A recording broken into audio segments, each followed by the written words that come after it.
What is going on, everyone? It is David Palmer, the Leo King, and I am here for my astrology predictions for the 2024 USA presidential election. Hope everybody's doing wonderful out there. It's been 4 years since the last two election videos that I did a pre-2020 election video last year, and a lot of people forget about that because that election of 2020 was the weirdest one we would ever have. So I don't know if y'all remember, but I made one the night before saying, I don't even want to do this because this is not a normal election 4 years ago.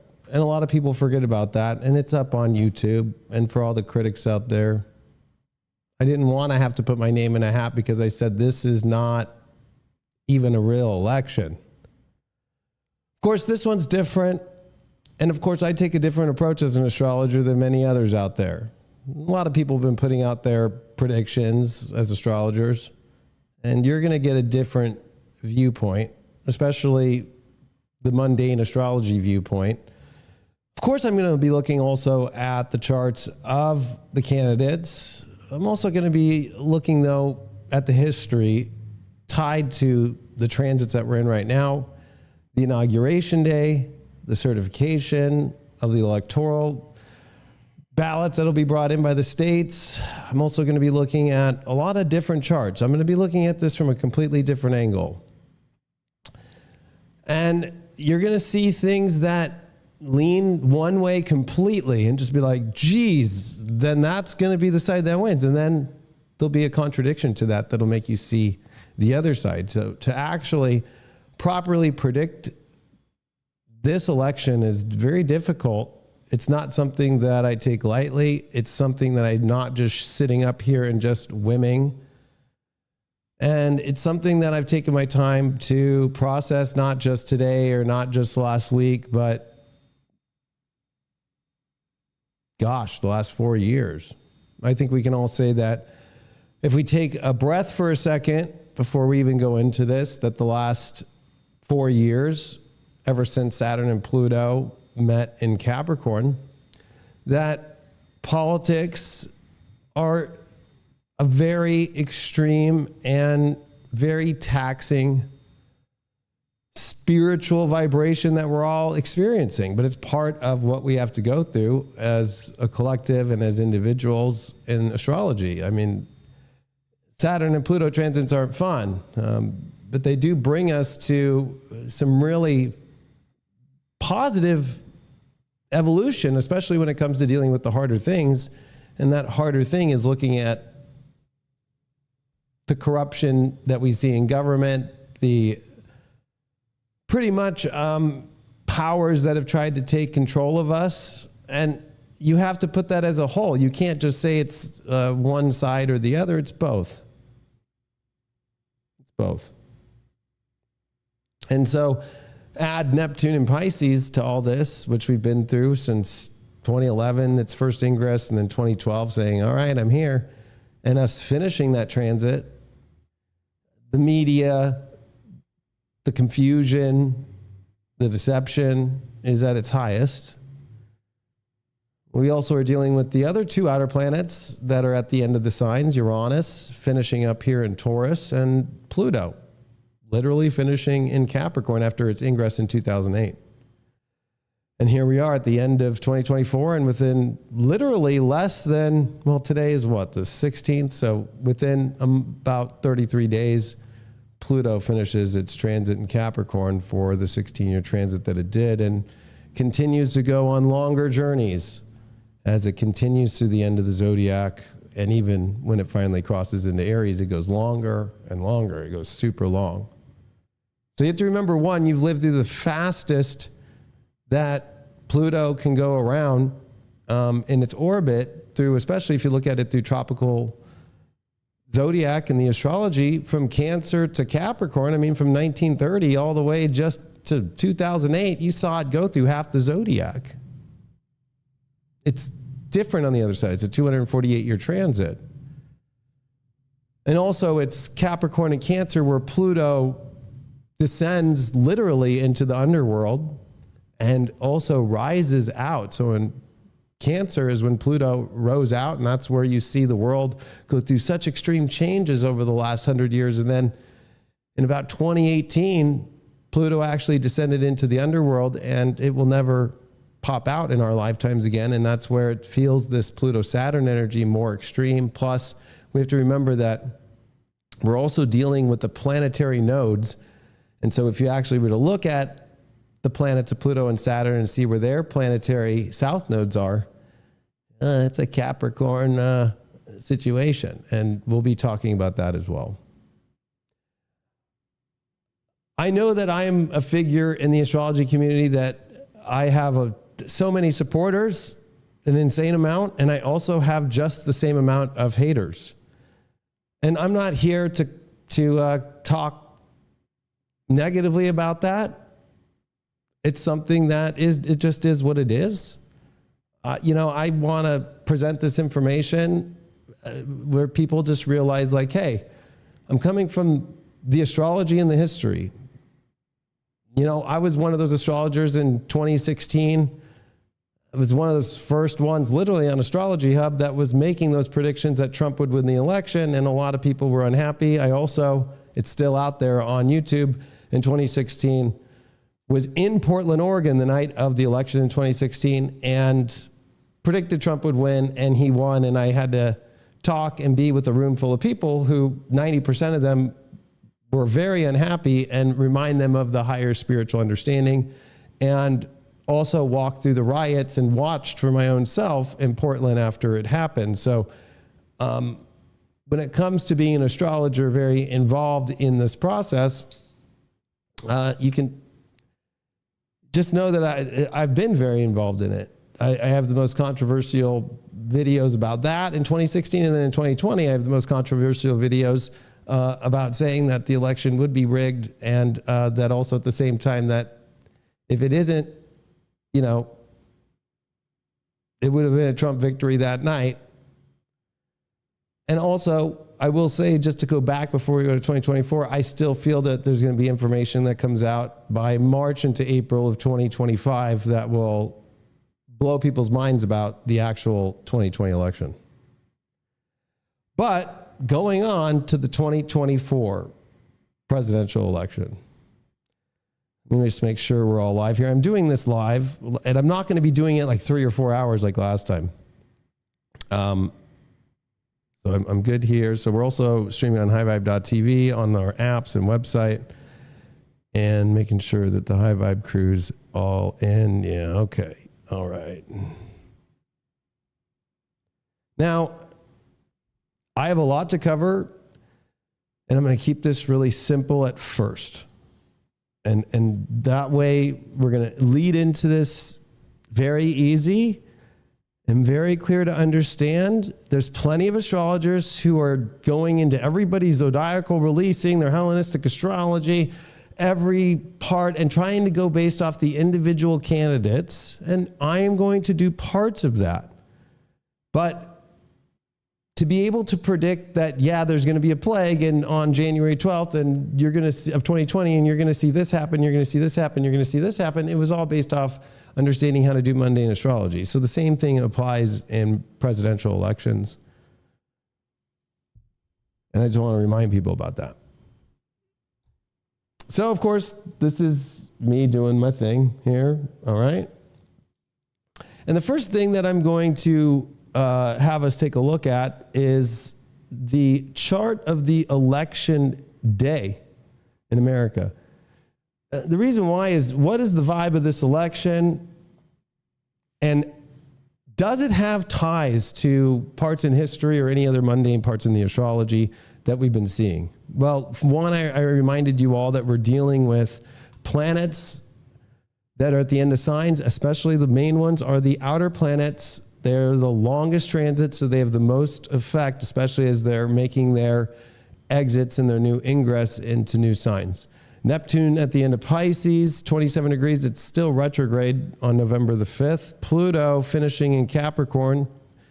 And we've seen for the first time in all of our lives, Pluto ingress into Aquarius in 2023. It made its ingress back into Capricorn. Then it came back at the beginning of this year into Aquarius. Then it ingressed back into Capricorn September 1st. And then we're going to see it ingress again into Aquarius on November 19th, which will be between the election day and the inauguration. So this Pluto is very extreme because, of course, if you go back to Pluto and Sag, it was just into Sag, back into Scorpio, back into Sag. You go back to Pluto and Scorpio from Libra, went into Scorpio, went back into Libra, went back into Scorpio. Same thing goes back and back and back, okay? You're not used to seeing 5 times Pluto do this in, out, in, out, in. So this adds this extreme quality to Pluto. And when you're dealing with outer planets, it already feels like the world is literally on the edge of its seat, and you have all 3 at the end of signs. So we have to remember just like basics about that. And the only one of the 3 that has actually switched signs as they're in the transit is Pluto. Pluto's actually been in Aquarius and it's retrograded back into Capricorn. It's direct now.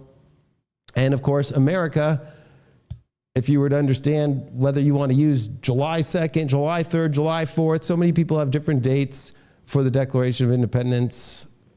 It was Pluto and Capricorn. So it's the Pluto return in America. And also, there was never an inauguration of a U.S. president with Pluto that was in Aquarius.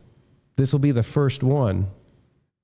So that's kind of an interesting thing. This won't be the first election with Pluto and Capricorn, but it will be the first inauguration of a president with Pluto in Aquarius, since we didn't actually see the first president of the United States, George Washington, become the first president of the United States until literally we were into the end of Pluto in Aquarius and going into Pisces.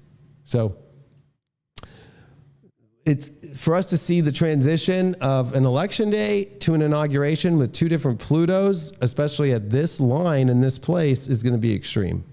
So we have to remember that, is this more about the election or about what happens between the election and the inauguration, and about the inauguration?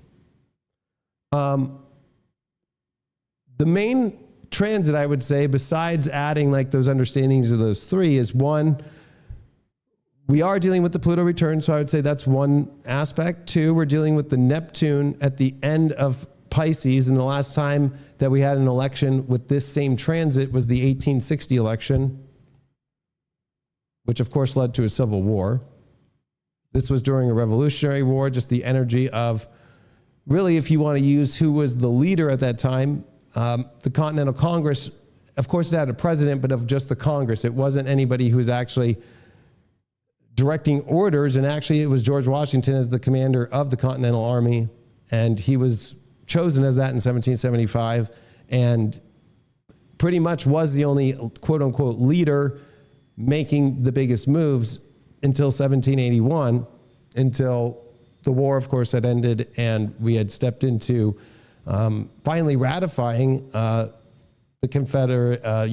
Articles of Confederation. And then there was no central federal government or leader of that. The states were left to basically, with governors, rule themselves. And then, of course, there is this Uranus that's hanging out here in Taurus. And, you know, Uranus is an outer planet. It's an 84-year cycle. So, you know, you can look at it like, of course, that was the beginnings of World War II.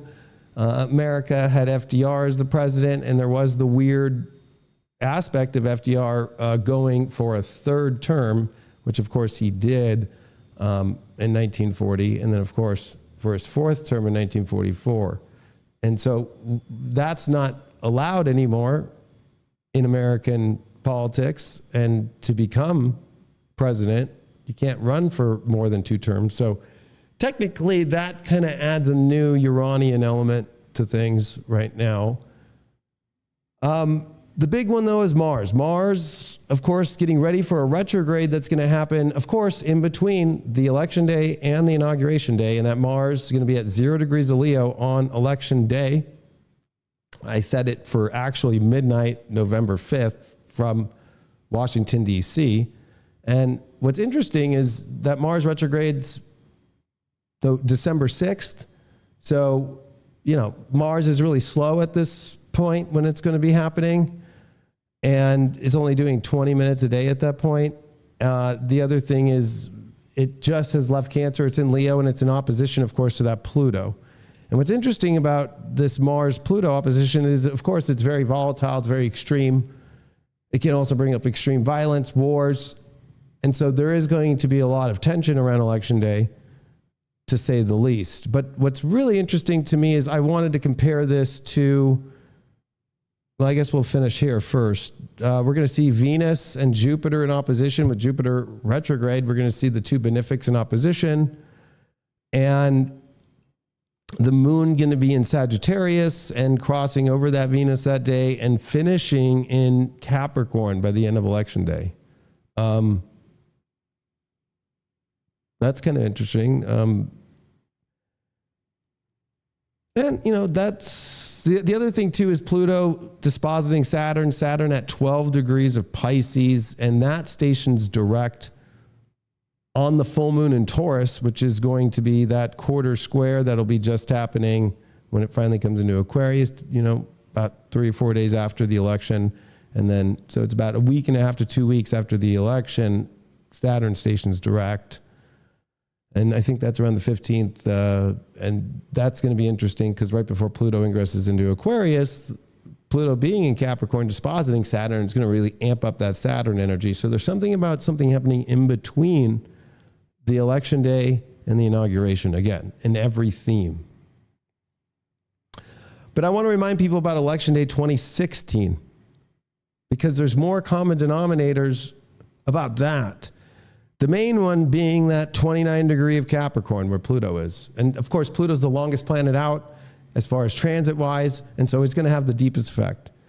So Mars, the day of the election in 2016, was at 29 degrees, 36 minutes at the beginning. And it finished the election. And the moment that Trump was announced the winner, it went to 0 Aquarius. So what's really interesting is now it's Pluto here. And what's even more interesting is Mars being in the opposite position in Leo, right? Exactly in opposite that point. Plus, Mars is going to retrograde back to 29 degrees of Cancer and then station direct at 17 degrees Cancer. And then it's going to move forward back again and cross over that again. So we're going to see this Mars opposing the Mars point of the 2016 election 2 more times.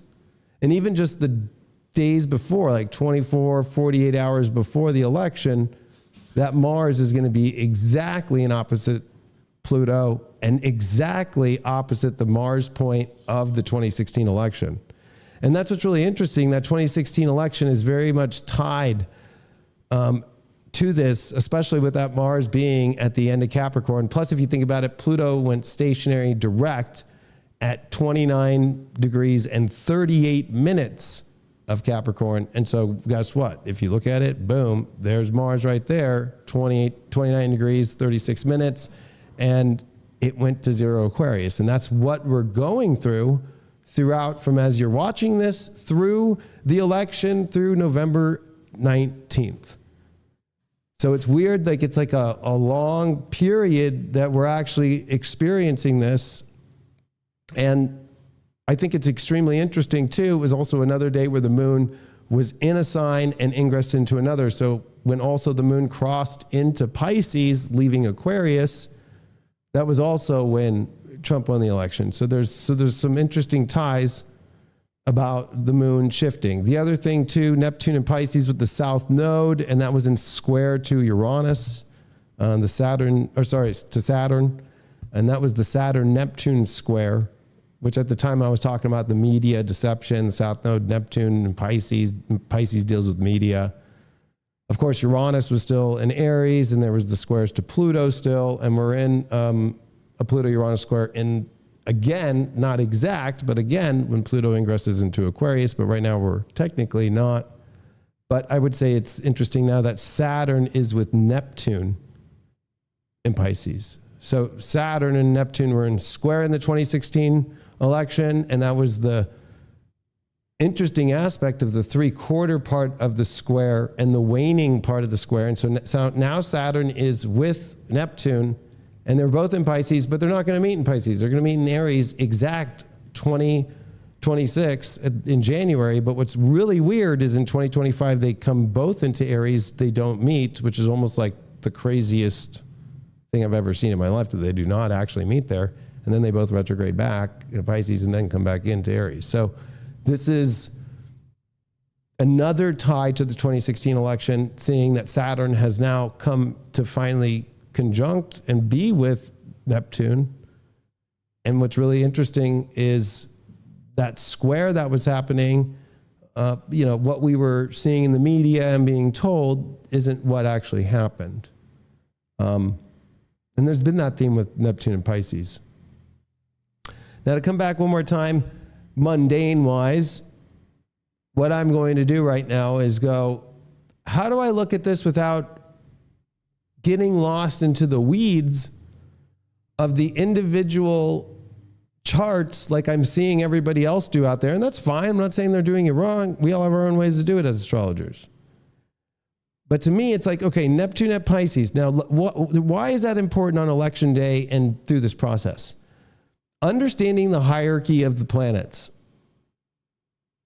Because Neptune is the second farthest planet, it is also the second slowest planet, and it is in the sign that it rules.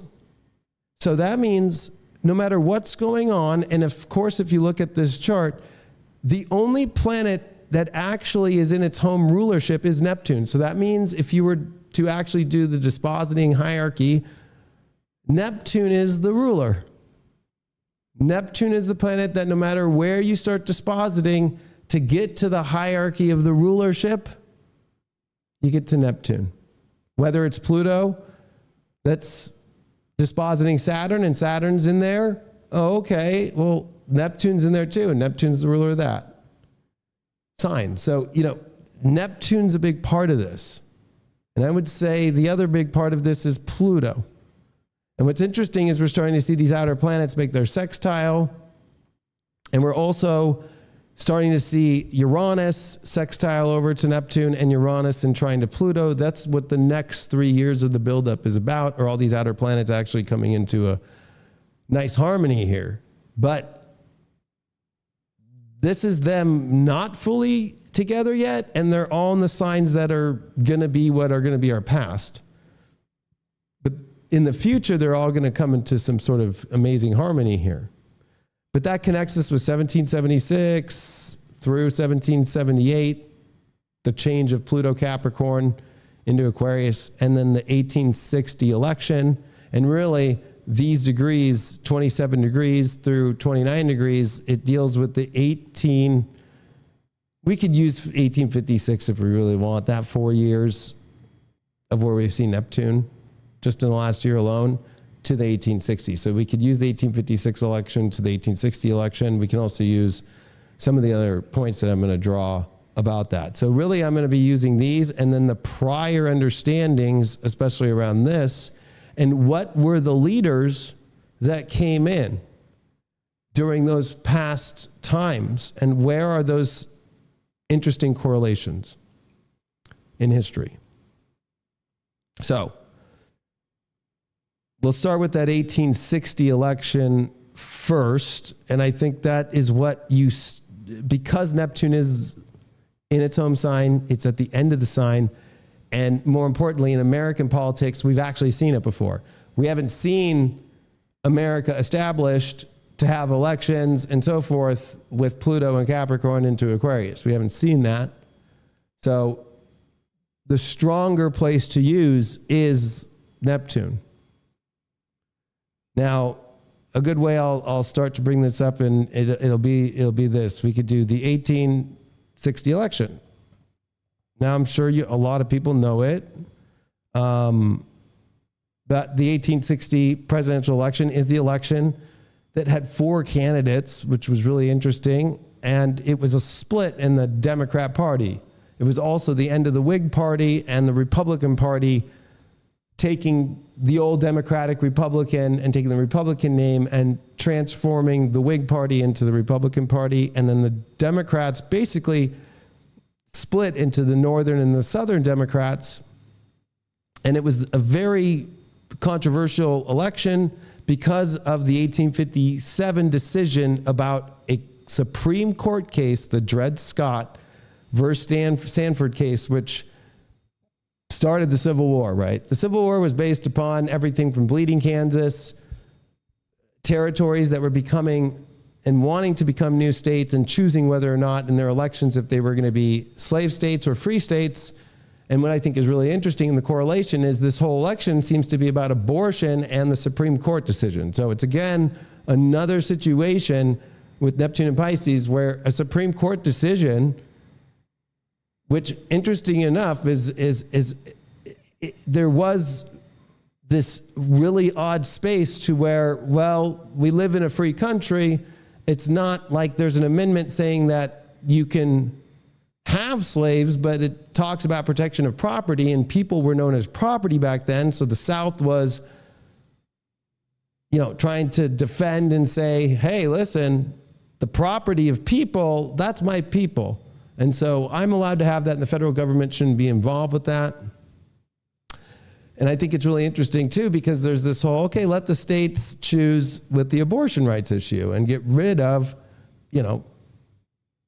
this kind of weird case that people are kind of following that happened in the Supreme Court, and whatever that the Supreme Court had favored in a decision as some sort of law, which is really interesting because whenever we get into those weeds, it causes the biggest fights in American history until it becomes an amendment. So this is where it really is interesting because we see the Democrat Party actually split.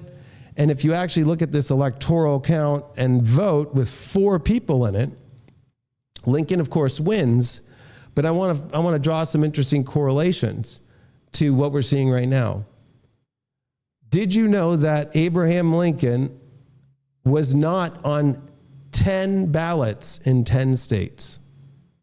The only person running right now out of Donald Trump and Kamala Harris that a state tried to get the candidate off the ballot is Trump. That happened to Abraham Lincoln, and he still won. So what's interesting about the 1860 election are these states at the bottom here in the South you couldn't even vote for Lincoln. Couldn't even vote for him, but he still won. All right. 2, there was no incumbent president. It was a one-term president, James Buchanan. He was a Democrat, and he was brought in because the other incumbent president in 1856 that was there was Pierce, and because of bleeding Kansas, because of illegal voting and border ruffians, yes, there was voter fraud in America. Look it up in the history.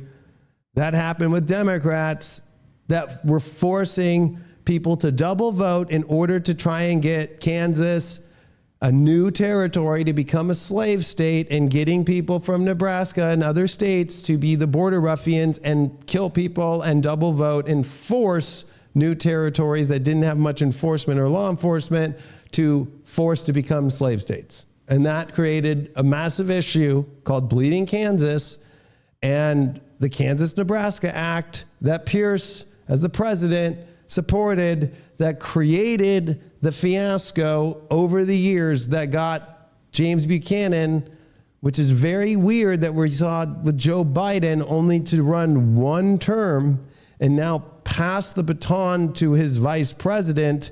The last time that happened with the same astrology was literally with what we see in that election in 1860, and it was with John C. Breckinridge, and he was the Southern Democrat. He was the vice president 1856 through 1860, and he ran as the Democratic ticket, but there was a split. Stephen A. Douglas, who actually beat Abraham Lincoln in 1858 when they were both running for the Senate, chose to run, and then there was a split in the party.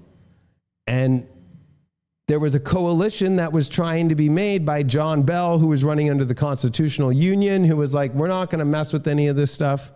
Let's just stay unified.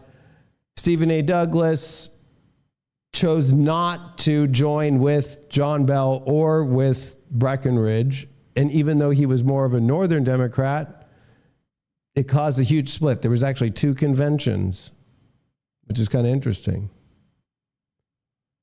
But at the end of the day, we know what happened. Same planetary degrees with Neptune. And what happened? Abraham Lincoln won, and there was a civil war that followed after, a secession by the states, by South Carolina. Now, what I'm going to show you is I've put together some interesting things to use this astrology to help you understand what feels more in alignment with the reflection of what you're seeing now to that time. Okay? So I got a little, oh, where did it go?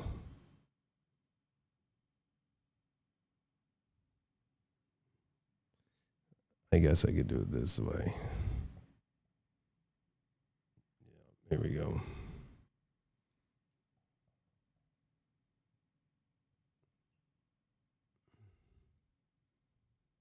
Yes. And here we go.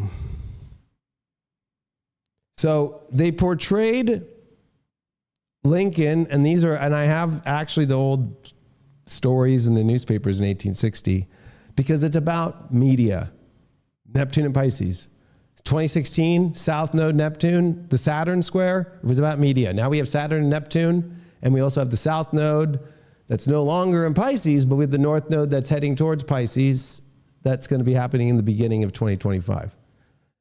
But also Neptune at the end of its sign, and the very last degrees of Pisces are the hardest degrees, whether you're looking at it from the different deacons, whether you're looking at it from Ptolemy's deacons, whether you're looking at it traditional, it's very difficult to the hardest degrees.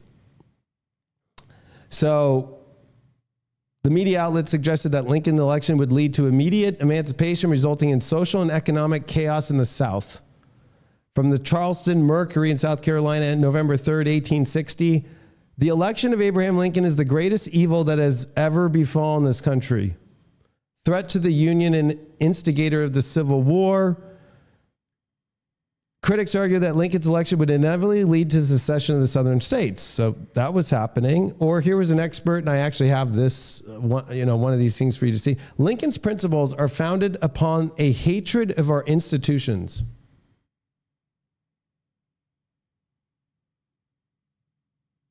That sounds like very common right now. And I'm talking to you as an astrologer and just a human being that watches the media and goes, oh. So I'm not afraid to say it, but if you listen to Trump and you listen to Kamala Harris, who do they say hates all of the federal institutions and all the institutions? They say that Trump hates it. Questioning his qualifications about leadership and abilities. Can a man whose principal achievement in splitting rails be expected to navigate the complexities of the highest office? Now, you can say that about both candidates.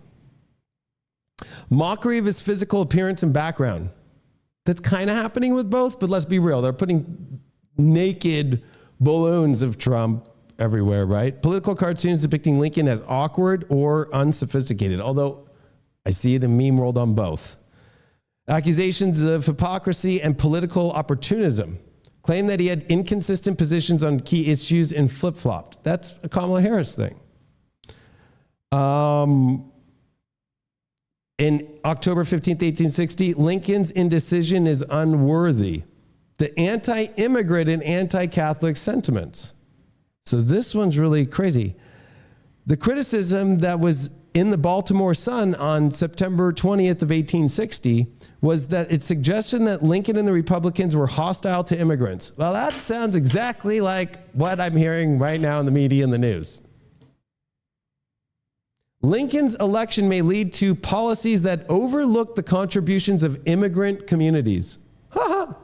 Are the Democrats just literally just going, let's just take the stories of 1860 and let's just throw them at Trump like we threw them at Lincoln?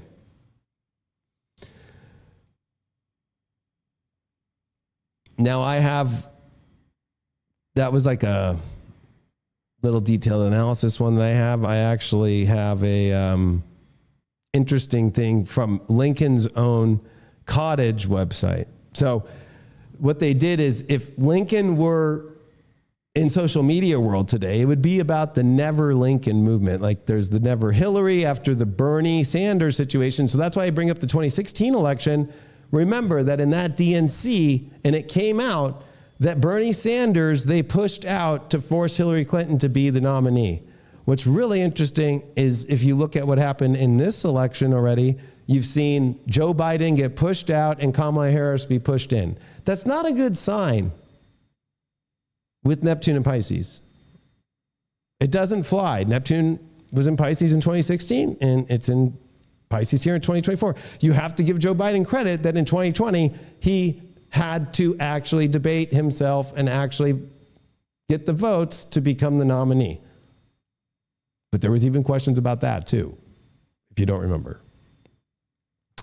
But during the 1860 presidential election, abolitionists were faced with questions that nagged at their conscience and pulled upon their practical instincts. Should they support Abraham Lincoln as the Republican Party's nominee for president? Because Abraham Lincoln was actually not that strong of an abolitionist. So he didn't believe in ending slavery. He just wanted to stop the spread of slavery into new territories and new states. Or should they refrain from party politics until a pure abolition ticket appeared? Right? So it's kind of like the abortion issue, because we're going to go back. We're going to use this as the abortion issue is the main thing that is coming back up to all the astrology. Right? And the abortion issue is the same as the slavery issue. And what's really interesting about it is Trump doesn't want a national ban. He said, give it to the states. And I don't want to be spreading it nationwide. I don't want to be spreading a ban for abortion nationwide. Remember, Abraham Lincoln was about banning slavery. Not nationally, though, until after he was put into office and the secession happened.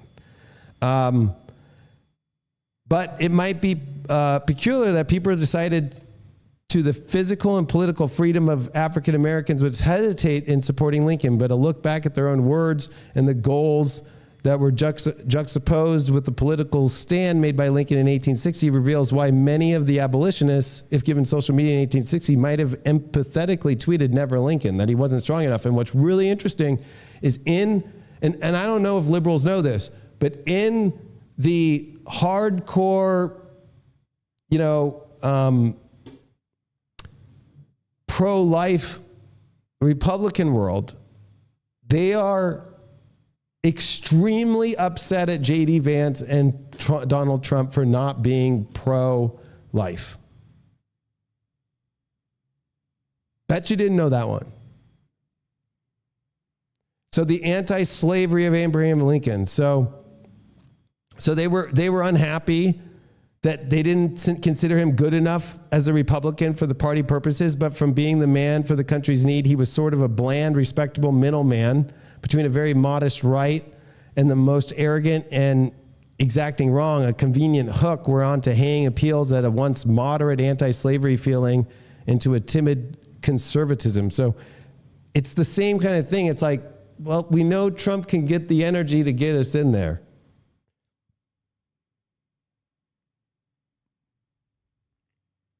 So again, remember, the politics at that time was wrong as we think slavery is. We can yet afford to let it alone where it is, because that much is due to the necessity arising from its actual presence in the nation. But we can, while our votes will prevent it, allow it to spread into the national territories and to overrun us here in these free states. Because there was this fear, you have to remember, there was double voting, there was election fraud that was happening in order to switch territories into slave states. It was happening. People were getting caught. and the Democrats weren't doing anything about it.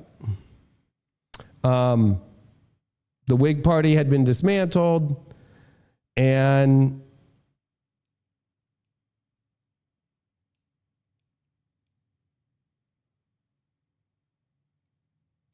there was the Stephen Douglas debates, and so the main opposition was the vice president, like Kamala Harris, which was John Breckinridge, September 1860, attacked the notion that the federal government could interfere with slavery in the territories. Breckinridge addressed his claim with the logic that while slaveholder taxes supported the federal territories' government, therefore the government was obligated to protect their property right in slaves in all the territories. So that's what it was like. Why are you trying to get into our shit, right? Why are you trying to take away our rights? Which that's what you're hearing on both sides, but you're hearing it about this Supreme Court decision that's really extreme about a questionable moral right. And that's what's replaying right now.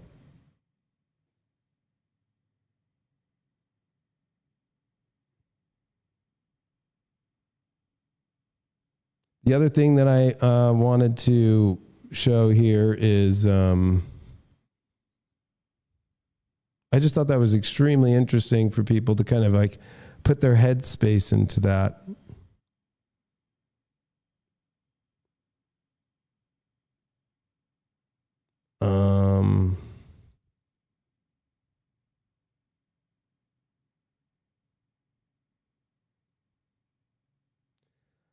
I thought that was going to show the whole thing, and it didn't do that for me. We'll use some of the political cartoons, so I actually have that here. So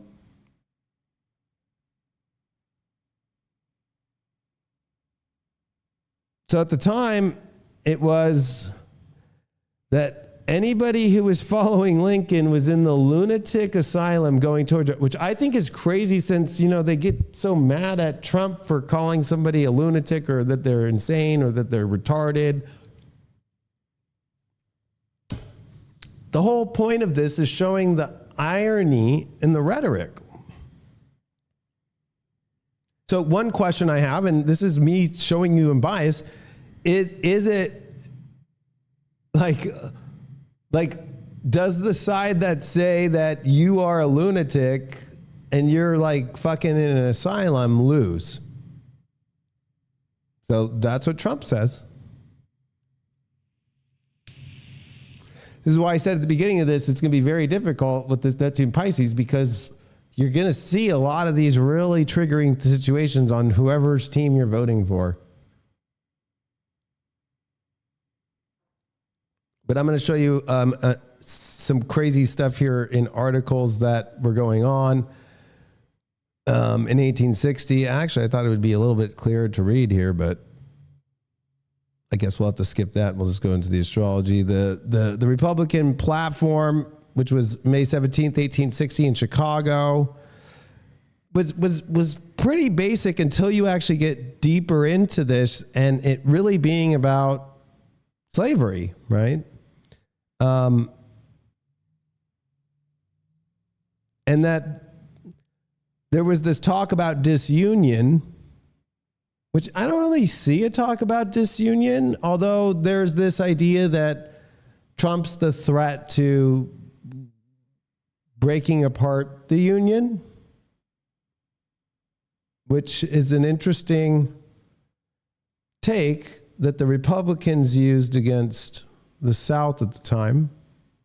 But also at the same time, that's also what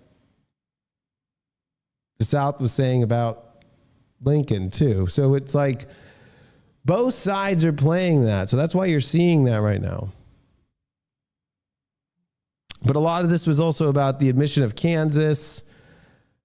And what's interesting is the duties on imports and tariffs were actually a huge part to bring back, and I'll read this, that while providing revenue for the support of the general government by duties upon imports, sound policy requires such an adjustment of these imports as to encourage the development of the industrial interests of the whole country. And we commend that policy of national exchanges, which secures to the working men liberal wages to agriculture, remunerating prices to mechanics and manufacturers, and adequate reward for their skill, labor, and enterprise, and to the nation commercial prosperity and independence. So it's interesting that the idea of tariffs becomes this big thing. So I will use this now because for some reason that didn't put all the quotes in that I had been doing here on this better. Are you kidding me? I already am.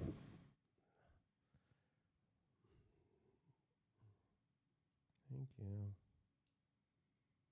Thank you.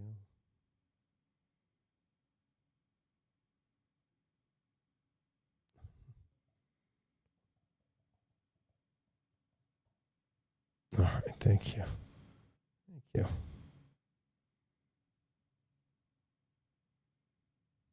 Here we go.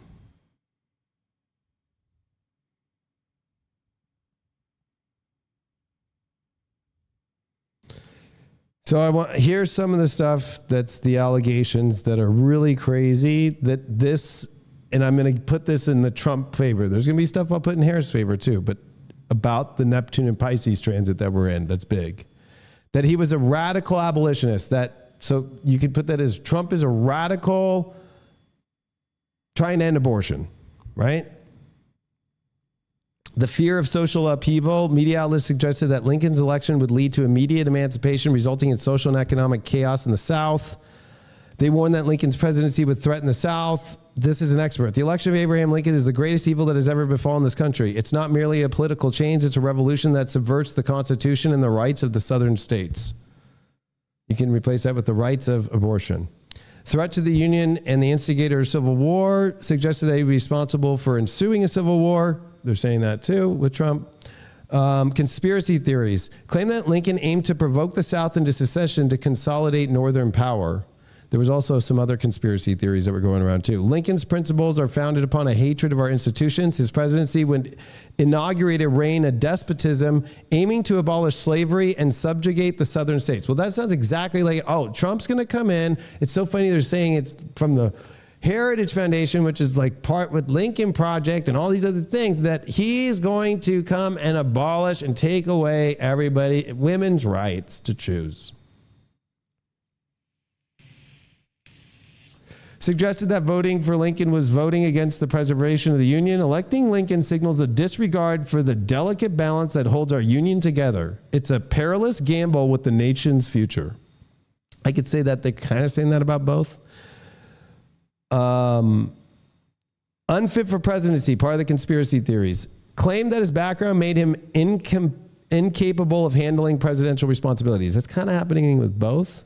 The New York Herald, which was actually more center-left at the time, but more center. Can a man whose principal's achievement is splitting rails be expected to navigate the complexities of the highest office? Criticized for his lack of foreign experience and international uncertainty, can we afford a leader who is untested on the world stage? That's definitely on the Kamala Harris thing. They mocked his physical appearance, used his frontier upbringing to suggest he lacked sophistication. Political cartoons depicting Lincoln as awkward or unsophisticated. They showed him wobbling on a shaky platform. Of course, the flip-flopping is more of Kamala. Accused him of changing his stance on tariffs and internal improvements. Mr. Lincoln cannot seem to decide where he stands. Such indecision is unworthy of the presidency. Of course, the anti-immigrant warned that his policies might harm immigrants, suggested that Lincoln and the Republicans were hostile to immigrants and Catholics. You could replace Catholics with trans. Tried to sway immigrant voters by casting doubt on Lincoln's inclusivity. Lincoln's election may lead to policies that overlook the contributions and rights of our immigrant populations. Criticized his support for tariffs and internal improvements, right? We talked about that. Argued that his policies would harm the Southern economy. Under Lincoln's tariff regime, the South will bear the brunt of unjust taxation. We're hearing that right now on the economy.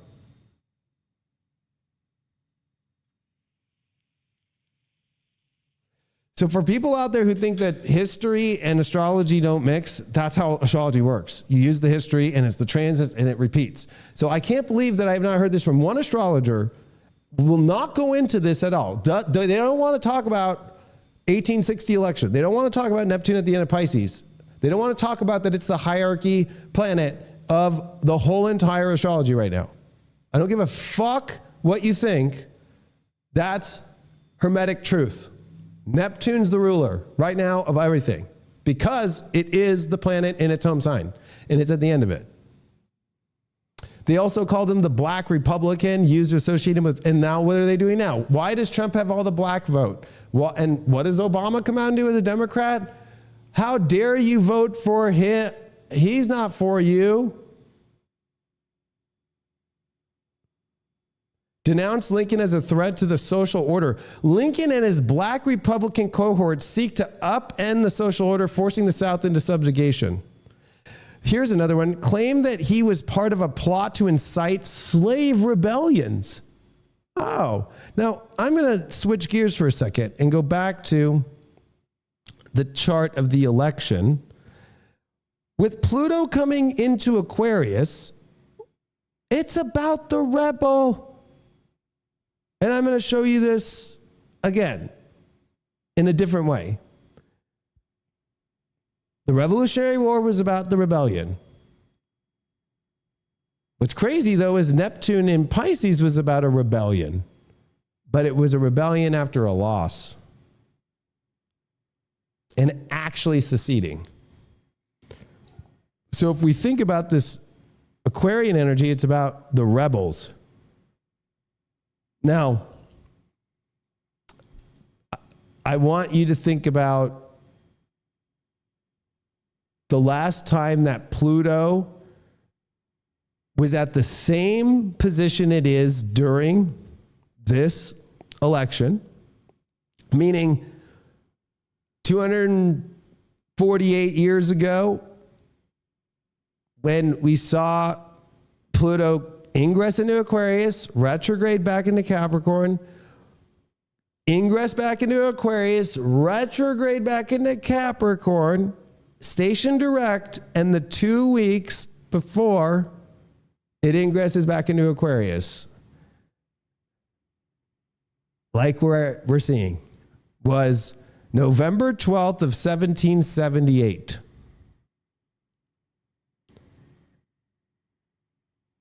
And that was when Washington was the rebel. And it was very interesting, the history that popped up. So November 12th, 78. So if you go and you look up November 1778, Revolutionary War history. There's like a timeline, but there was the Cherry Valley Massacre, where British forces and their allies attacked the village in New York, killing civilians and soldiers.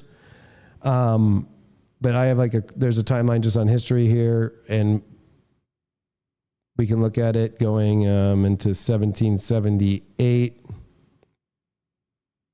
Well, that's June, and then. The French, and then that's where there was another one. It's not on this one.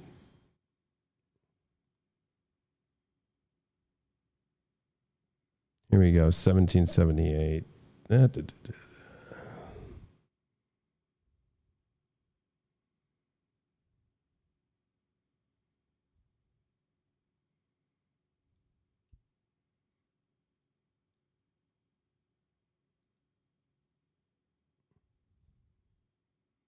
So it was when Washington goes to Valley Forge to command the Western Department of the Ohio Country, where bitter frontier war had erupted.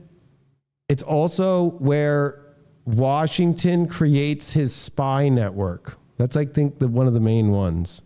But a main part of it is that there's a rebellion for not letting a monarch or a centralized power rule over people.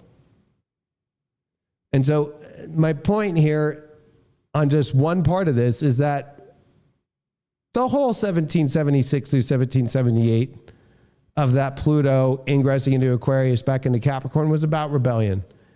And what you're seeing is the same with the Neptune transit about pre the election, this idea of the federal government and the institutions that were allowing election fraud, that were allowing double voting, that were allowing slavery, that were allowing all these crazy things to happen in the 1860 before the actual day of the election itself.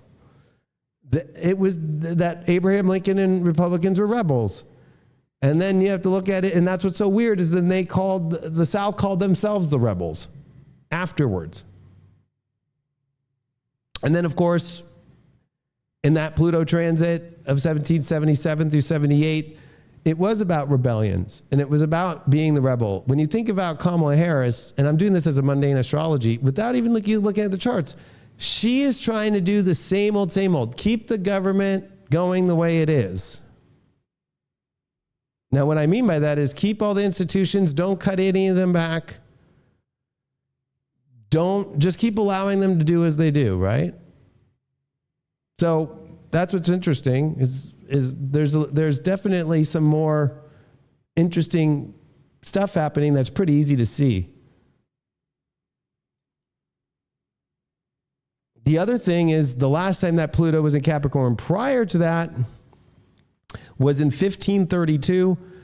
And I went back to show you all the last time, and it did the same thing. Aquarius, it went Pluto into Aquarius, back into Capricorn, back into Aquarius, back into Capricorn, back into Aquarius. So right before it went back into Aquarius again was November of 1532. And this is fucking crazy history, right? So November 1532.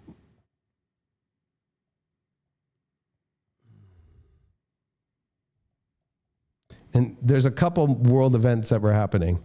The big one was the small Spanish force that captured the Incan Empire, right? And so this is when the Spanish came to where is today Mexico, but came to the Aztecs and destroyed all them, right? And stole all their gold and killed all their people and tried to convert them all into Christians. But the other part, of course, where I'm going to go into is with Henry VIII. So we're looking at the leaders at that time. In November 32, Henry VIII and Anne Boleyn secretly married on November 14th. The couple were not formally married until January 25th. How interesting. So the switch from the last Pluto Capricorn into Aquarius is the real thing that defines Henry VIII.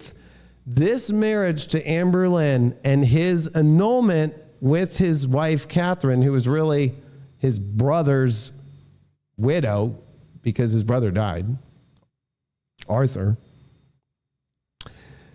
creates him to succeed the Catholic Church and become power and become the supreme head of the Church of England. So what do I mean by this? Well, what does Henry and what does George Washington have in common? Pluto and Libra.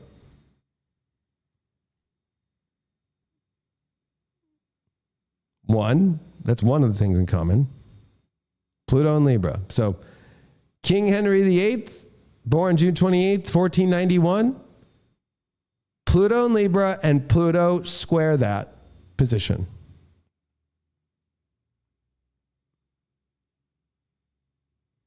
George Washington during the same transit.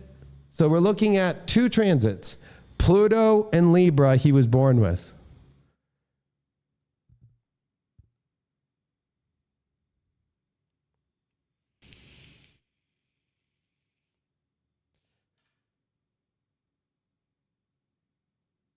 Okay, I'm just using Pluto generational shit here. Now, out of all four candidates that are for the two presidential candidates and the 2 vice presidential candidates, there's only one with Pluto and Libra. Only one. And it's J.D. Vance, and his is exactly 29 degrees Libra, like Henry VIII. Even has a beard like Henry VIII and like Lincoln. So I'm going to have some fun for a second.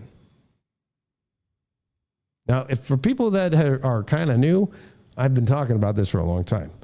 Let's do Henry VIII image. Who does this look like? Some might say Trump. Some might say J.D. Vance. Technically, it's J.D. Vance. Age-wise, same Pluto transit, same time period, right? But the common quality is the beard, right? Let's look at Abraham Lincoln. Now, of course, he wasn't born during the time of Pluto and Libra, because that's about the Neptune transit. But there is some common denominators that I have found. So, beard, thin, beardly,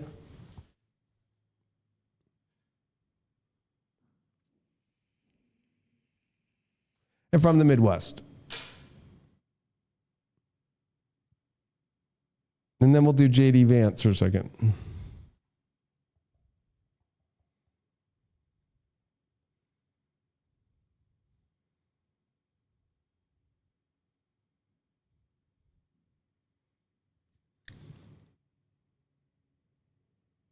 Then we'll do George Washington, which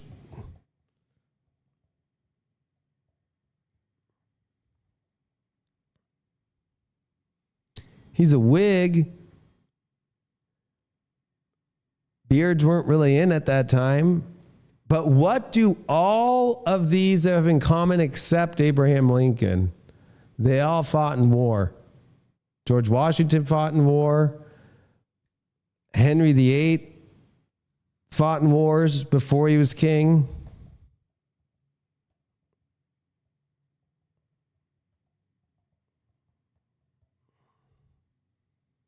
That's Henry VII, his father.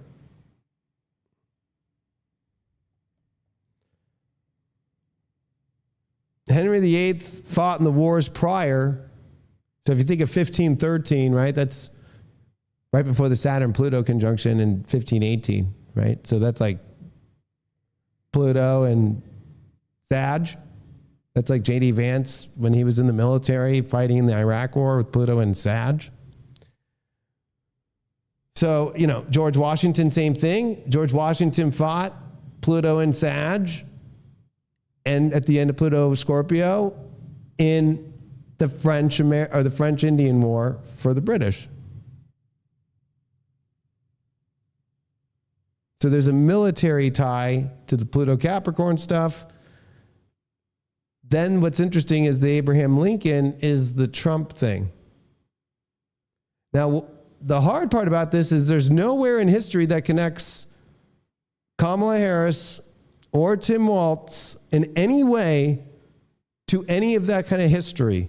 One, both of them are both Pluto and Uranus in Virgo. So this is Tim Walz's chart. We don't know his time of birth. We know with Kamala Harris, her time of birth, we know that she also is another Uranus-Pluto conjunction in Virgo.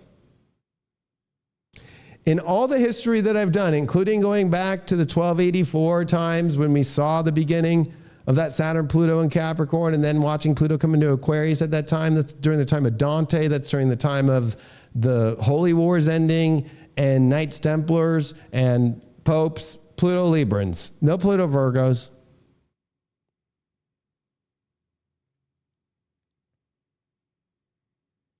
What's interesting about both Tim Walz and Kamala Harris is if you look at their Pluto and Uranus conjunctions, is we know that Saturn is sitting at 12 degrees.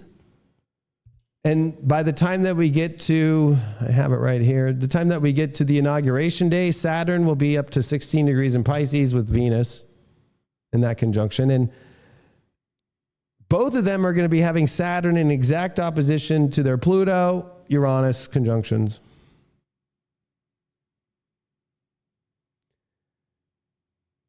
What's interesting about this is that it's very hard to find history of a Pluto-Uranus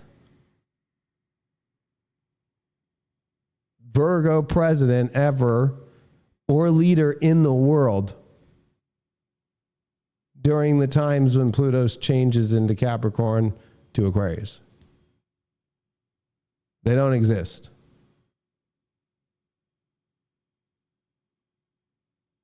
So the way that I'm bringing this astrology to you is way different than everybody else. Because what I'm seeing, for example, we'll take Trump. Everybody's like, well, Jupiter right now is in Gemini and Trump's going to win. Well, if you ever do any mundane astrology, which this is what an election, looking at the election is mundane astrology. If you're basing it off Jupiter in his 10th house, conjunct his sun and his north node, that's not how you do it. Or what are they doing for Kamala Harris? Jupiter's on top of her ascendant.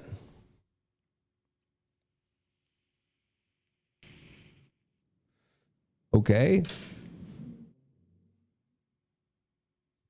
The other part that's really hard about Kamala is Saturn is sitting on top of her Chiron through the whole time in the 10th house, right? So I understand Chiron in the 10th. I have it. Doesn't really mean that it's a good thing. It always means that there's something that never fully transpires career-wise. It's always like, yeah, you're going to be the VP, or yeah, you're the AG, but nobody kind of takes you serious, or whatever, especially in Pisces, right? It's like, you know, there's something weird behind the curtain that doesn't feel right.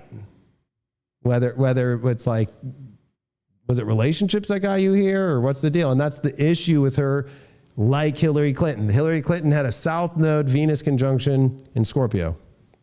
And I said, if she uses people, relationships she's built to the reason why that she's going to become the president, she's going to lose.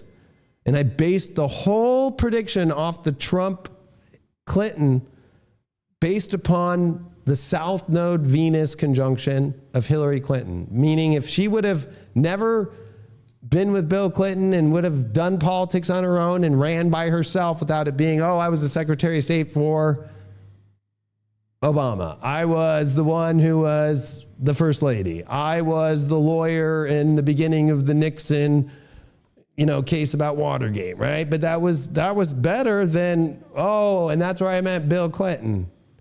So the South Node being in Kamala's 7th house at 24 degrees of Sag. What's interesting is her and Trump both have the North and South Node in Gemini, and the South Node, of course, in Sag. And we're going to see that moon cross both their South Nodes during the election day. But it's really interesting that they both have the same connection points, right? The same nodal positions. Pretty close, too. What's really weird is if I were to run I have my laptop so we can run this for you, but if you just do it in your head, I'm an astrologer, so I do it in my head. Trump's sun sits right here at 22 degrees. Let me make this smaller. At 22 degrees of Gemini, right? So his sun sits in her 12th house. Well, that's like taking someone out. The other thing is Jupiter transit right now just went retrograde, right?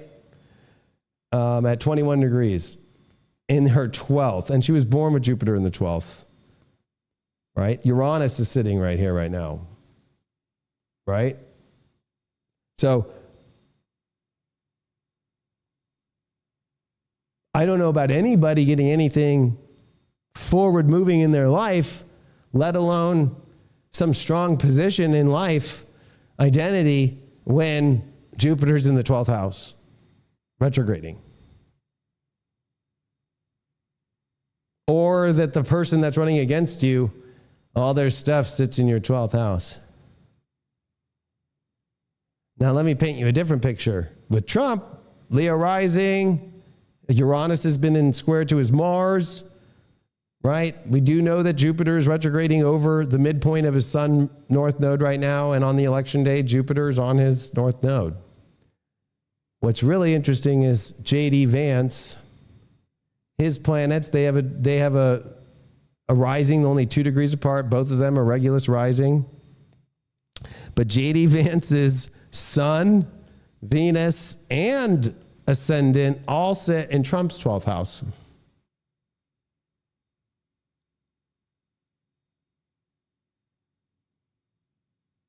So if Trump's taken out Kamala, but JD's taken out Trump, and the only one that has the history to support every time Pluto is at the end of the transit of Capricorn going into Aquarius that has a Pluto in Libra is JD Vance. He's the only one in the race with that. Only one in the race with that. Or I think it's really interesting in the in the election, or when you look at the 1778, Saturn was in Scorpio around right here when Pluto did that. And I have that chart right here, right? The last time that Pluto Capricorn happened at the same degree, last cycle for us, Saturn was in Scorpio at 18 degrees. And there was Pluto. And he has Saturn in Scorpio.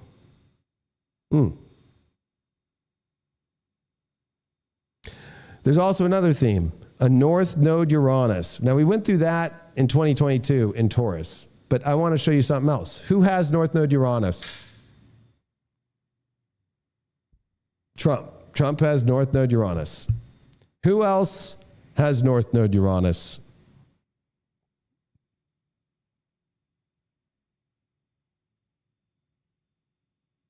George Washington in the opposite sign.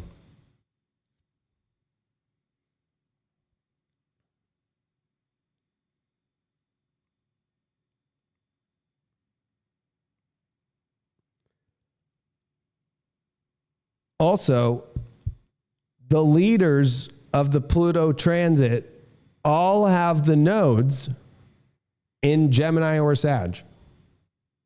So George Washington, North Node Sag. Henry VIII, North Node Sag. Trump and J.D. Vance, both North Node, and Kamala Harris all have North Node in Gemini, South Node in Sag. Abraham Lincoln, North Node Uranus conjunct.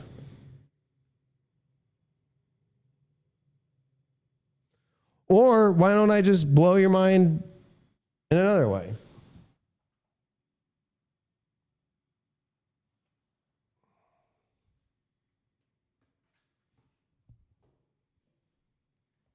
How about this?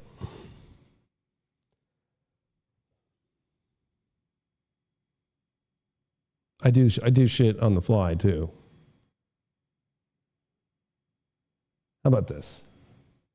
How about we do the election of Abraham Lincoln in how about the election of 1860, right? I kind of like to do that. Let's do the election day 1860. And if I remember, it was like November the 3rd or November the 6th. November the 6th, 1860. Okay. So let's just switch this out. Let's do November 6th, 1860. Calculate. What do you see in this chart?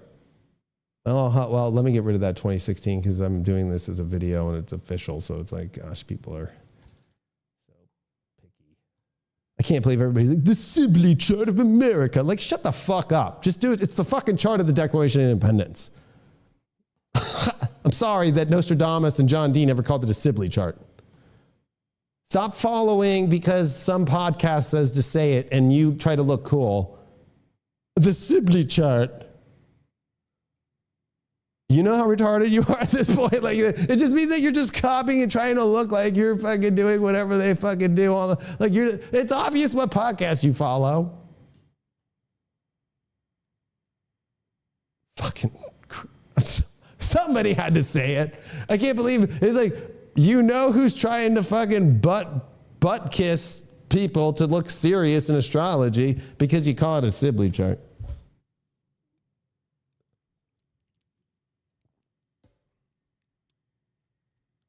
I'm going to show you right now. On election day in 1860, and this is actually quite interesting.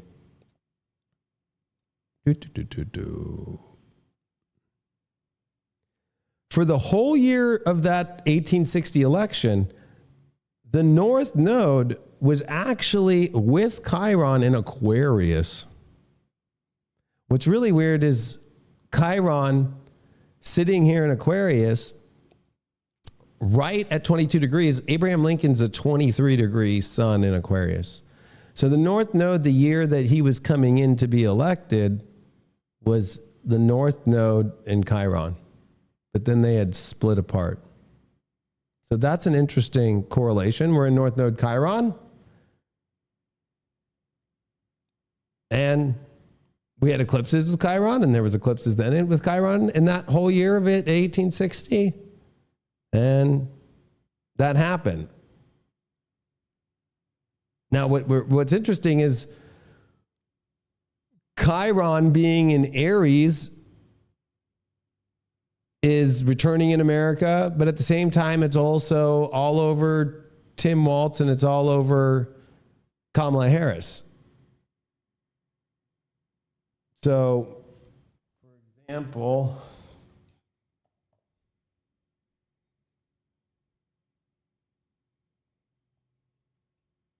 so Abraham Lincoln was bored with his North Node Uranus, just like Trump, just like seeing the Pluto transit.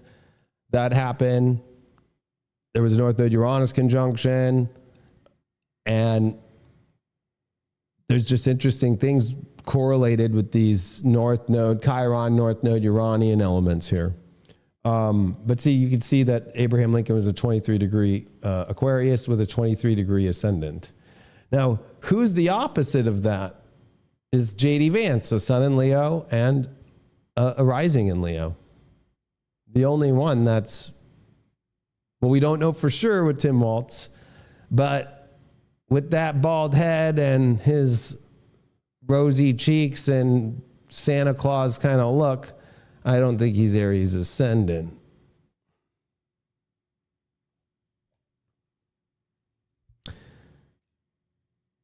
Oh, that was the other thing. Abraham Lincoln was born during Saturn, Neptune, and we're now in a Saturn, Neptune cycle.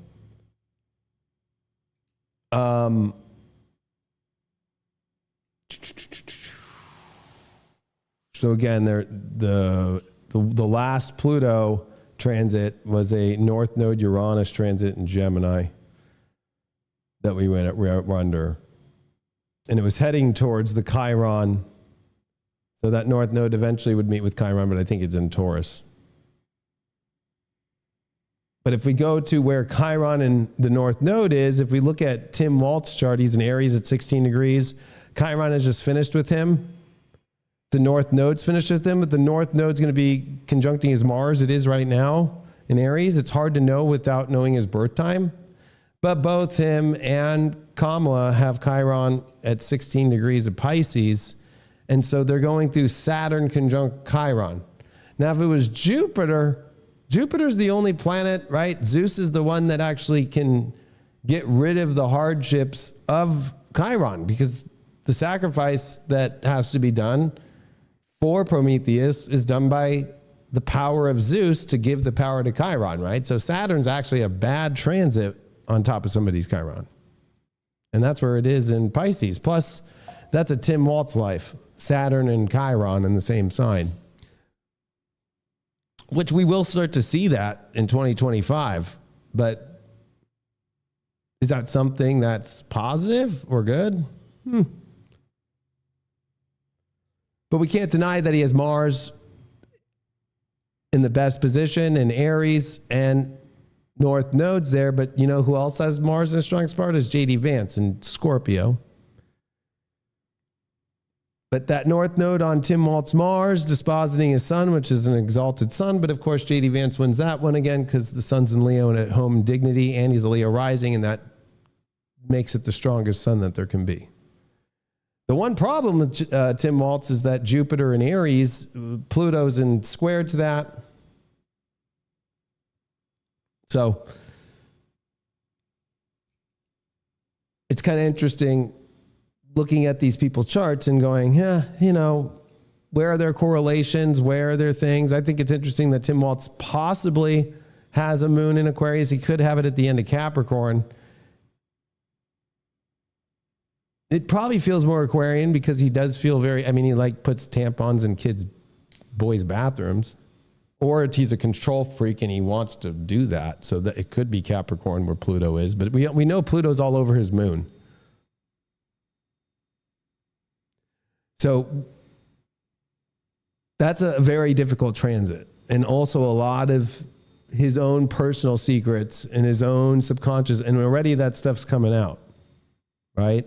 His lies. And what's crazy is they're like crazy lies. Like, no, you weren't in the war. No, you weren't the coach. You were the assistant coach. And I'm not going to put out the conspiracies, right? But there's just a person who came out today publicly on camera and has filed lawsuits about him assault or molesting one of his students. And the student just came out. When I look at Tim Waltz's chart, I don't see with that Pluto-Uranus conjunction and Saturn exactly opposing his Pluto. And with Chiron being there and him being in a Saturn return, a strong person that's going to make it in, plus Pluto finishing in Cap with his South Node, I don't see a Tim Waltz coming in. It's unique to see the signatures of Trump with that North Node Uranus, like we see in a lot of things, but also at the same time, you know, he's also a North Node Sun, Leo rising. The Mars is difficult with the square because when Uranus squared his Mars for the first time he was shot at, he's had 2 assassination attempts, possibly 3, and I don't think those are going to stop.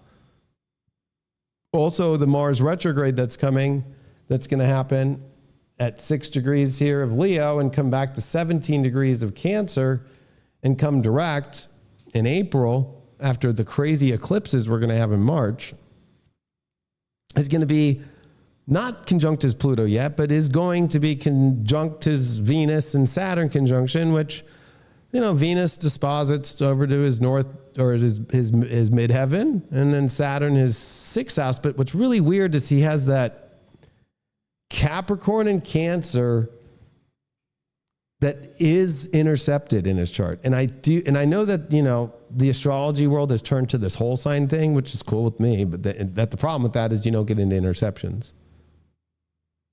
And so to see Trump with this interception of Capricorn and Cancer, it is interesting because with Saturn being there, it doesn't get its normal rulership. And then we go to Aquarius.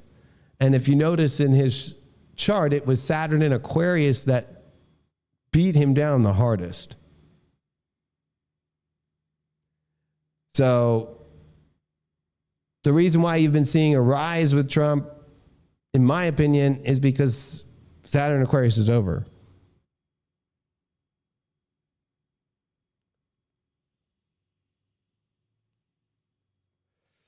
Plus, we have Pluto that's still technically finishing in his 5th house and coming into the 6th. So there's health problems ahead, right, for him.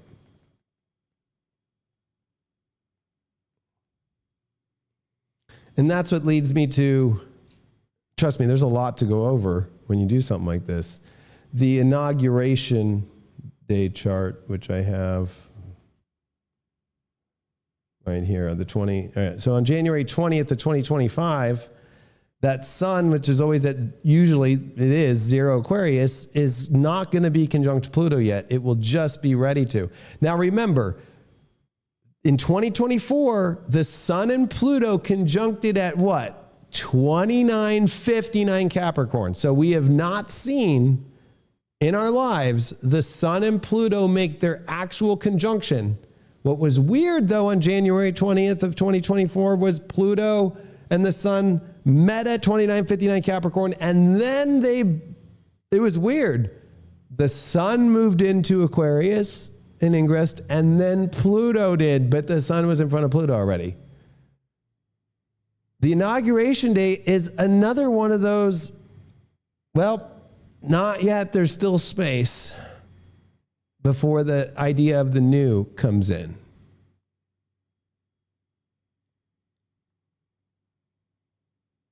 But if we know in Trump's chart, 1 degree Aquarius is his 6th house, that's where things are going to be a little bit more weird. We already saw Pluto make it to that place, but the sun and Pluto to meet in there will actually set off the 6th house transit for him. And with Mars, that'll be all over his Saturn in Cancer over the Mars retrograde. There's something about not just in between the election day and the inauguration, but right after the inauguration, in those eclipses. He is an eclipse baby, right? We know that about Trump, that he's the one born on a lunar eclipse, literally right as it was happening. So what makes Donald Trump different than every other candidate just on its own chart basis? But also, this is how I'm going to build up my prediction to you.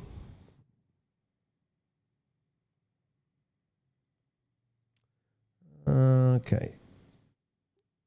Let's look at his prenatal eclipses. It's very hard to find people that have this. Very hard. I teach this in my schools. Most people don't have this. In his prenatal eclipses, he has 2 solar. So that means from the time he was conceived to when he was born on the lunar eclipse, literally an hour before it was exact, there was no lunar eclipse while he was in the womb. He is his lunar eclipse. He is the lunar eclipse. There is no prenatal lunar eclipse in his astrology. He literally is the lunar eclipse. Right? So 12 Capricorn and 8 Gemini. The closest was 8 Gemini, right? So 8 Gemini is his prenatal solar. His postnatal eclipses is his actual chart within 2 degrees, right? 3 hours and 47 minutes after he was born. And then 6 Cancer was the solar eclipse after. So it's kind of like a little scapegoat, but it means that it reminds me of Mark Twain when he was born during Halley's Comet, or was it Hale-Bopp? I think it was Hale-Bopp. And when that came in, when he was born, and then when it came in, he knew he was going to leave. It's like the same thing for the eclipses for Trump. And what's really interesting is his prenatals are solar. And so he has no lunar prenatal. Good luck finding that in any other world figure or person, right? And then add that he's North Node Sun, add that he's got Uranus conjunct that. So if we were to actually look at Kamala Harris's chart here and just look at her prenatal, she has a lunar eclipse at 3 Capricorn. And what is the prenatal solar? 17 Cancer, where Mars is going to station direct in April. After the election, after the inauguration.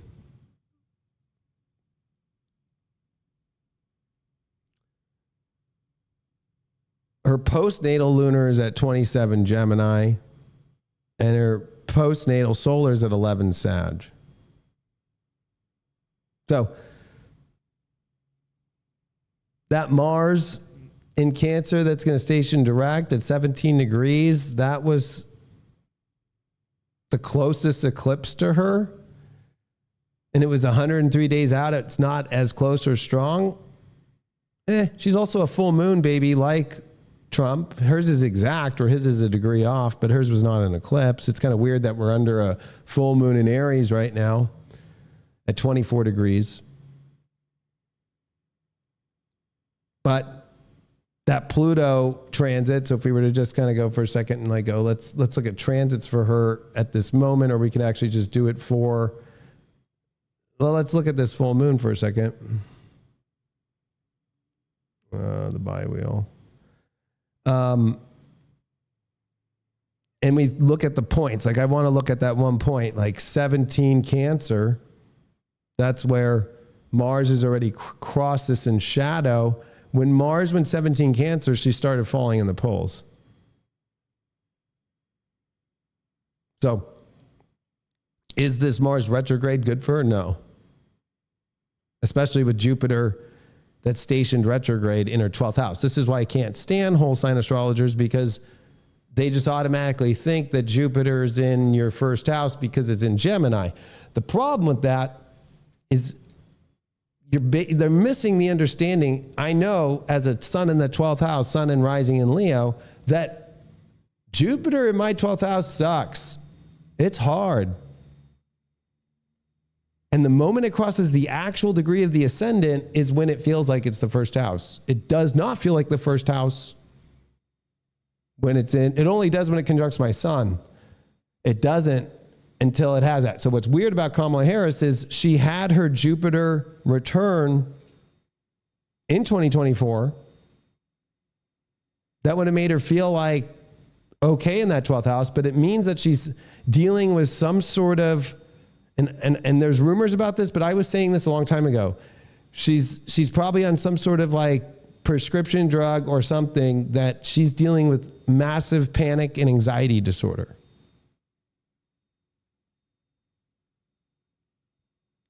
So I don't think it's because of her not being smart or anything like that. She's actually sharp. She got Mercury in Scorpio, but that also is what Pluto in Aquarius on the inauguration day will be squaring, and the sun.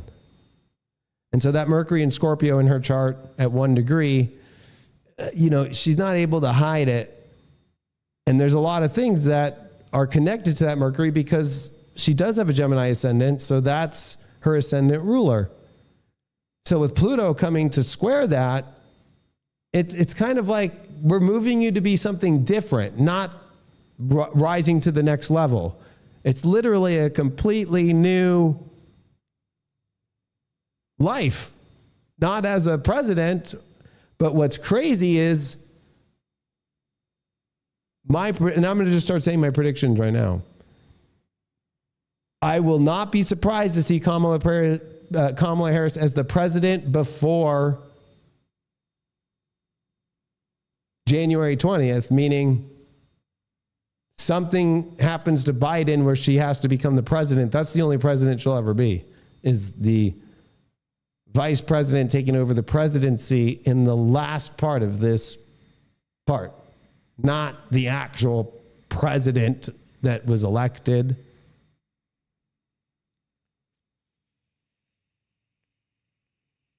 And that's where her Chiron in the 10th and Saturn could definitely come into motion, right? When Saturn crosses that Chiron. So into where she has to, kind of like hold it all together. And we'll see if she really is about democracy, having to be the president. And if Trump and JD Vance are the ones that are supposed to go forward and something happens in the middle of that crazy in the country, or Democrats decide to secede again or do something crazy and try and block Trump from taking it,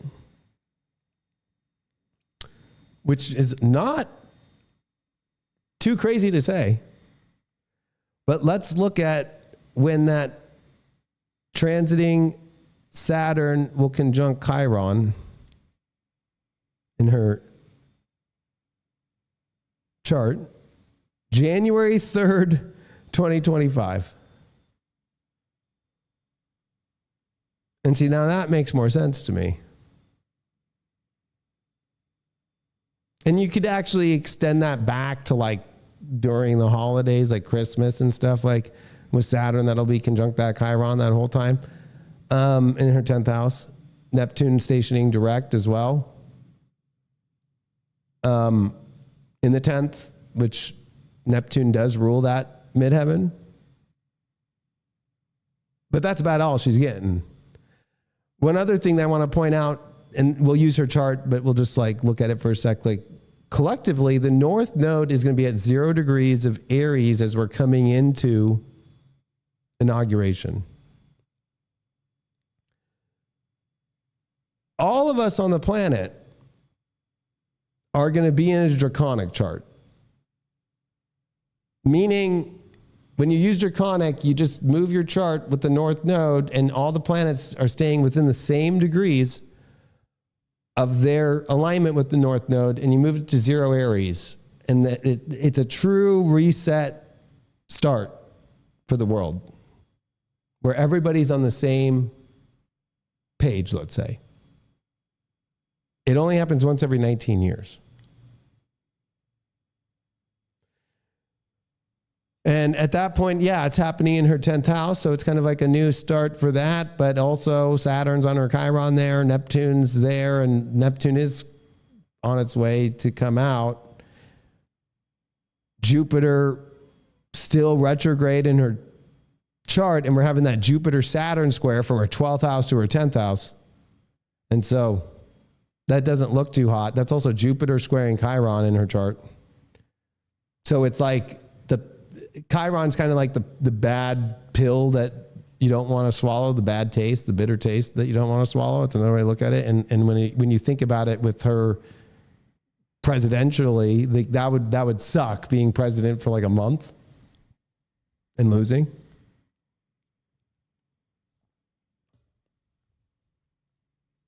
And let's not forget that Saturn, exactly opposite Uranus, exactly opposite Pluto, between the election day and the inauguration day. And that's one of the issues in her chart, even being a Gemini ascendant, right? Like Aquarius is this 9th house. Pluto's not there yet. Pluto is Scorpio, her 6th house. And that's where Neptune sits in her chart. And so if we think about the flavor of this Neptune transit, it's like she wants to do this service. So I'm not somebody that's going to talk mad shit on her. I think she's dealing with mental health problems, though. Not like the crazy ones that Trump says, like she's retarded or something. Like legitimate, like panic disorder, anxiety disorder. Because that Jupiter retrograde's really hard, and Uranus being conjunct her Jupiter there, that always kind of is that positive mindset for her. But also there's always somebody helping her. And right now, this is the first time in her life where there's nobody bigger than her, because she's trying to get to the biggest position. Jupiter rules her 7th, right? She's never been to this place where the actual position that she's going for is the highest in the world, right? The highest in the land. So there is nobody for her to kind of go to that's always higher up. That's what she's used to.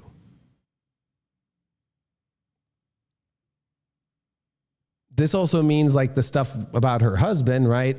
Not only did he get the nanny pregnant, but the crazy part is that the abuse stuff and him hitting his ex-wife and all that, just surfaced recently, right? And that's legit. It's in the news, right? So like that's kind of like the partner that she picked as the VP, right? Like he's not doing well at all. He also totally in the debate was like, yeah, I don't know. I'm a knucklehead. I don't know what happened in China. I said I was there during Tiananmen Square, but he didn't answer it, right? So like there's something about the Tim Waltz chart, and I think she feels comfortable with him because, if you look at her moon in Aries at 27 degrees, his Jupiter sits on that moon, but his Jupiter also opposites her sun. So believe it or not, he doesn't really care about her. He actually wants it for himself.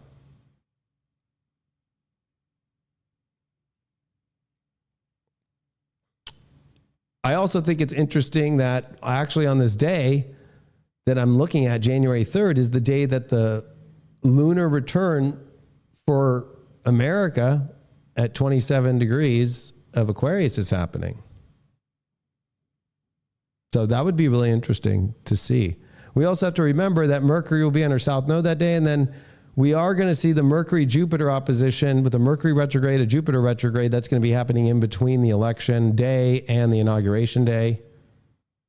So I'll just show you that really quick. So if I just kind of, let's just go to the election day, the 5th of November. And so we also, if you could see here, this on election day is the Mars opposite Pluto, but what we're really preparing for is that Mercury to oppose Jupiter, right? And there's a mutual reception there because Mercury would rather be in Gemini and Jupiter would rather be home in Sag, right? But we also have the benefics in opposition. That will be happening just right prior to that, and that will be on Trump's alignment, the two benefics. He also did win when the sun was at 13 into 14 degrees of Scorpio in 2016. So that's another interesting, just add that to the list.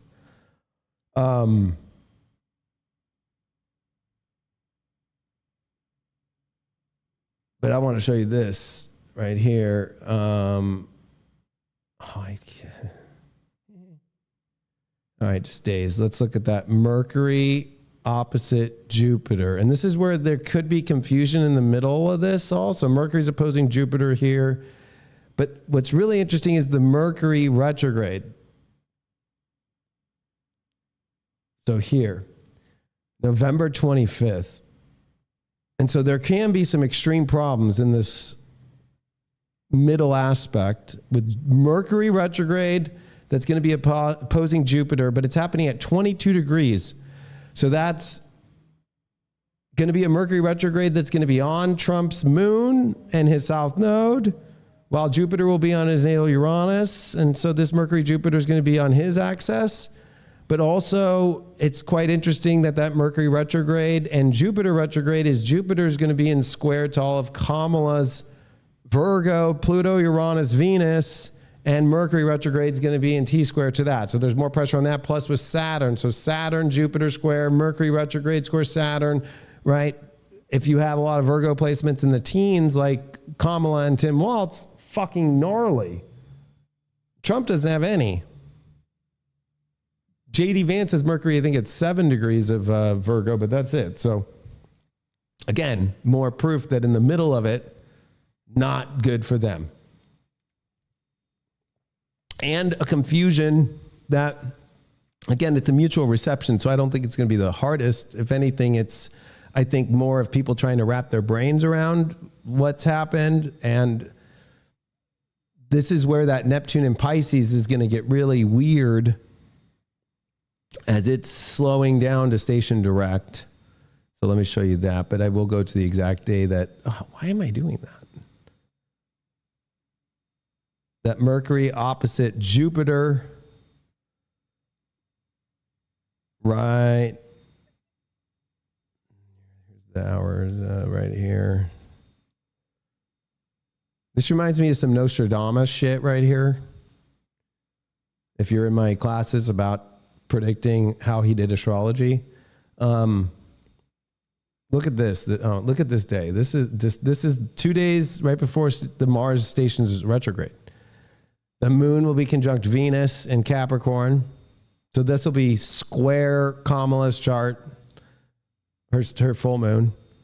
Mercury retrograde square her Pluto Uranus conjunction midpoint with Jupiter squaring that, right? So if we use the Virgo stuff in her chart, it'll be Mercury that, plus the sun will be squaring it, plus Saturn will be opposing it exact, and we're going to be starting that Jupiter-Saturn square again, and that. So if you see that cardinal or mutable cross, like, holy shit. And Neptune just stopped. Mars stopped at 6 degrees of Leo. So the one thing is, all the way in December, it's actually helping out both Vance and Trump being in Leo. It's not until the retrograde that it gets kind of weird for them. And I'll go into that. but also that this Venus-Pluto, remember back in the 2022 retrograde in Capricorn, we saw Venus, Pluto, and Capricorn a bunch. We'll never see that again. And so like the whole idea of like everybody thinking it was a red wave that would happen in 2022 was actually not, because it was very Capricorn right there with Venus. But with Pluto now in Aquarius at that moment, and we're about to see that happen. Mercury and the Sun are about to make a Cazimi. So let's look at that. And then Mars is going to station retrograde, right? So it's like the Cazimi happens at 14 degrees Sag. So let's just do this. Let's throw Kamala's chart. Let's flip it. There you go. Oh, bi-wheel.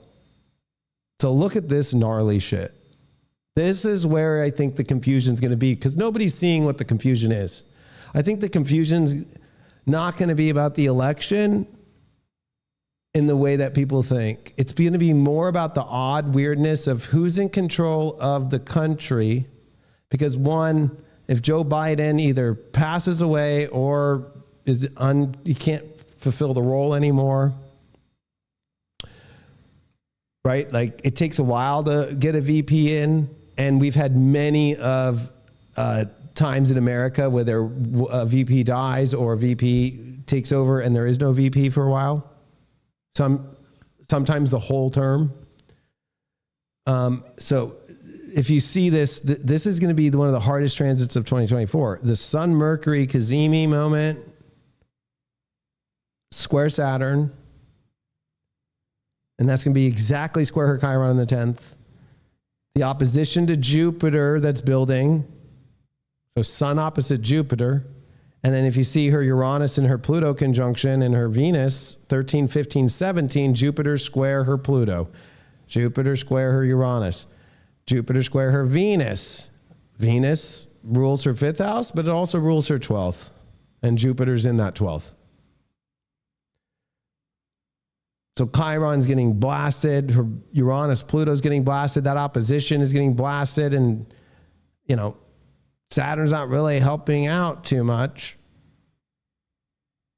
in any way for her. And then Mars is going to station retrograde on Wuhan in her chart, an asteroid.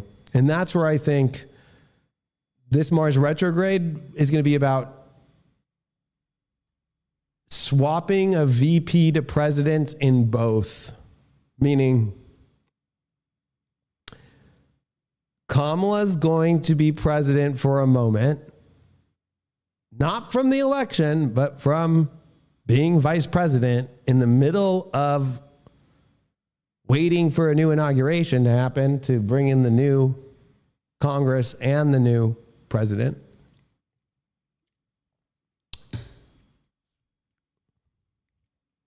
If I take you down this crazy day more of going now into December 7th, the day that we see Mars fully retrograde, that just happened on the 6th into the 7th, that's the day that the Sun opposes Jupiter exactly in her 12th, and it squares Pluto and Uranus in her chart, and Saturn and the Moon are going to meet on top of her Chiron. That's some pretty gnarly shit. And Venus, Pluto at 0 degrees Aquarius. So we've seen so many conjunctions at 0 Aquarius. Jupiter, Saturn, Mars, Saturn, Mars, Venus, Venus, Pluto, Mercury, Pluto. I mean, the list goes on and on and on and on and on and on.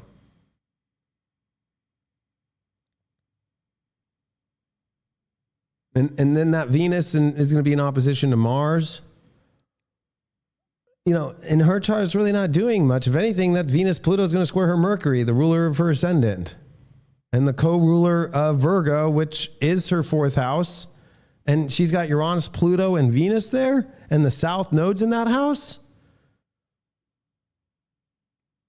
It's almost like she takes over the presidency and then she doesn't know how to handle it. So everybody kind of sees what could have happened, how bad it would have been.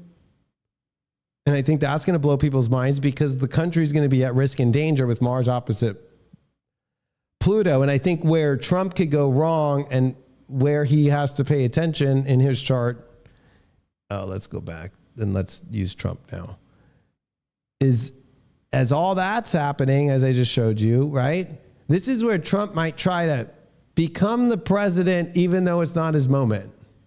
Too impatient. Mars in the 12th, retrograde, right? And try to push with Pluto and Mars in his 12th. And you might even see half the country try to demand it. But then it's like, no, you can't do that. You got to wait. But that's where we're going to cross into new lines of like, remember we changed inauguration days.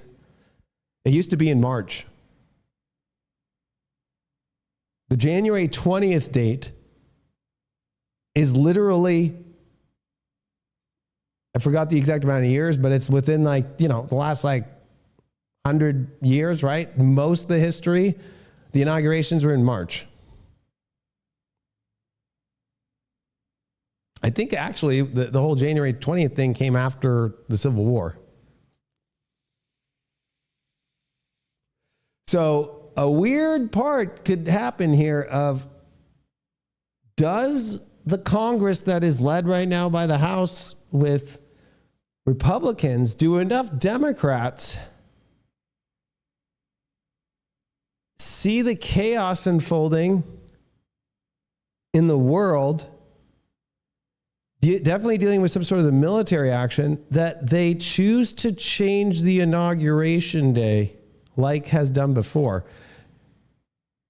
That's mind-blowing. Chiron comes back at that day, December 7th, to 19 degrees. America's Chiron's, I think, 20. But also the total solar eclipse is at 19 degrees of Aries. That was in April. And that's also when, Trump won. He was winning. Everybody was like, yeah, it's going to be Trump. And he started really making some big strides. We've seen the Jupiter-Uranus conjunction. Of course, that happened at 21 degrees of Taurus, but they're both in his 10th house. So you want to talk about like kind of, if you want to really get to the kind of taller place, him and JD Vance both have that in their charts. We don't know Tim Waltz's though. But that's one of the possibilities that I see. And what I'll do for that is, and that might sound fucking nutcase to some people right now, but it's not fucking crazy. So, inauguration days in U.S. history. There. It moved to January 20th. Oh, yeah, it's been almost 100 years. Not even. Beginning in 1937, following the ratification of the 12th Amendment, or the 20th Amendment to the Constitution, where it has remained since. A similar Sunday exemption and move to Monday is made around this date as well, which happened in 1957, 1985, and 2013. So if you think about the first inauguration was with George Washington, it took place April 30th, 1789 on Wall Street.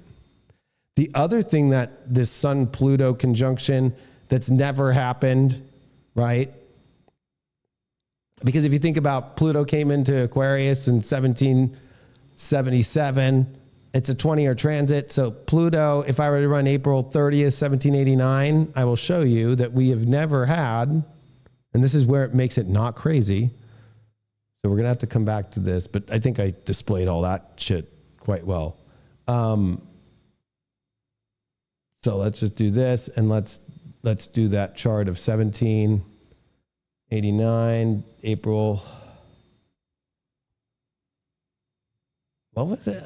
It was like April 30th, right, of 1789.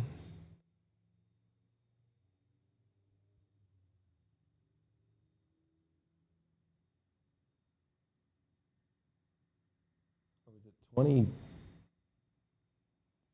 We'll just do that for a sec. Let me see what it was again. I forgot. It was April 30th, 1789. Or 89. That's crazy.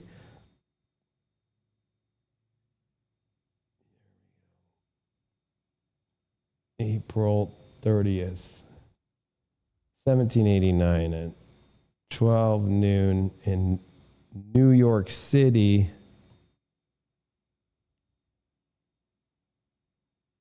On Wall Street, the first federal building on the steps. Where was Pluto then? It wasn't Aquarius. 17. Oh yeah, it's only 10 years. So, but what's crazy is that inauguration didn't happen with the Sun conjunct Pluto. That's the point, right? That the first president of the United States, give me back to one wheel. The Sun conjunct Pluto, we still hadn't had a first president. Saturn was in Pisces. Coming back to where Saturn is going to be coming this year, right? Like, kind of crazy. North Node Scorpio, Neptune Libra, Jupiter, Uranus at 0 Leo. Jupiter Cancer. That's all where we're going, but that's not what's happening. So what's kind of interesting is I was on a Thursday.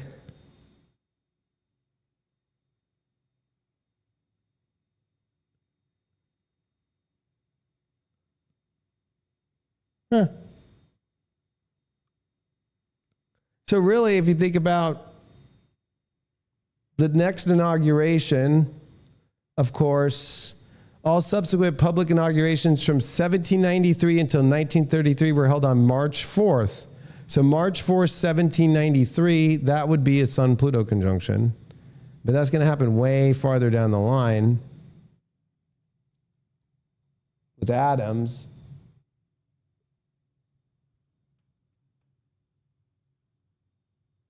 That was on a Monday. And no Sun-Pluto conjunction.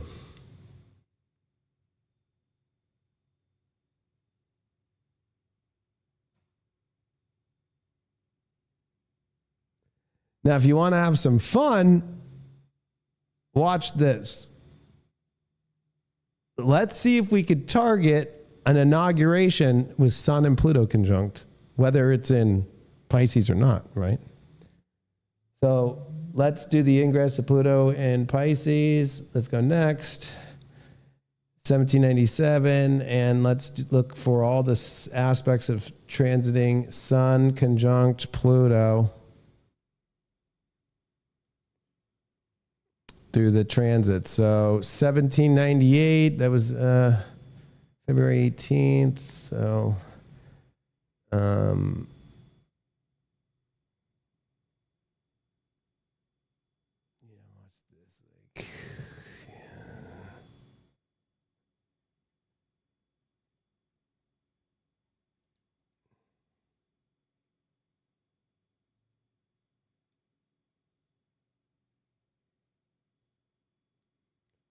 So,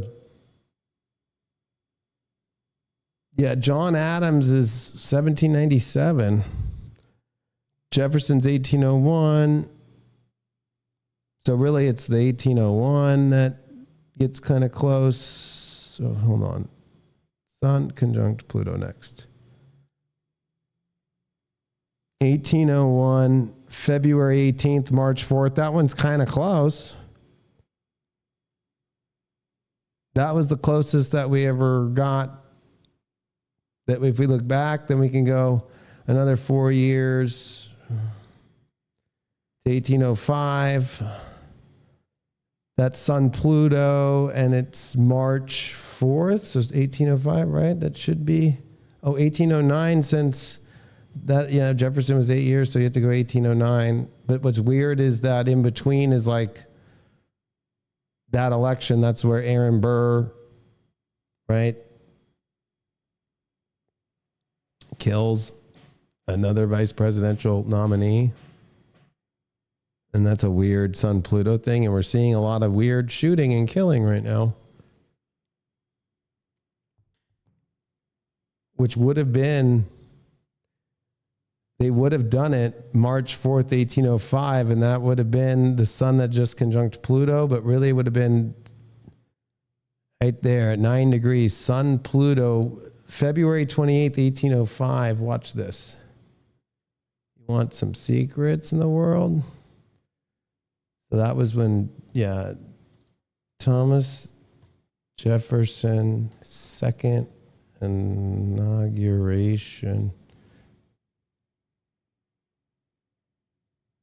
He did it on March 4th. Yep.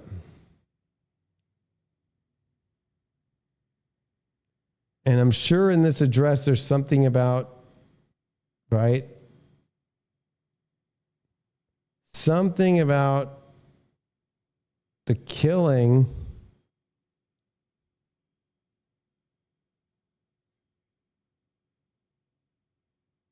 with Aaron Burr, but actually there's not.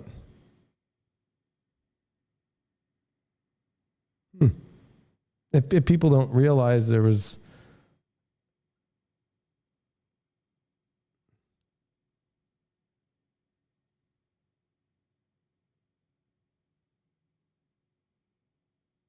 right in the duel where he shot Alexander Hamilton, the former Secretary of Treasury, and his political rival.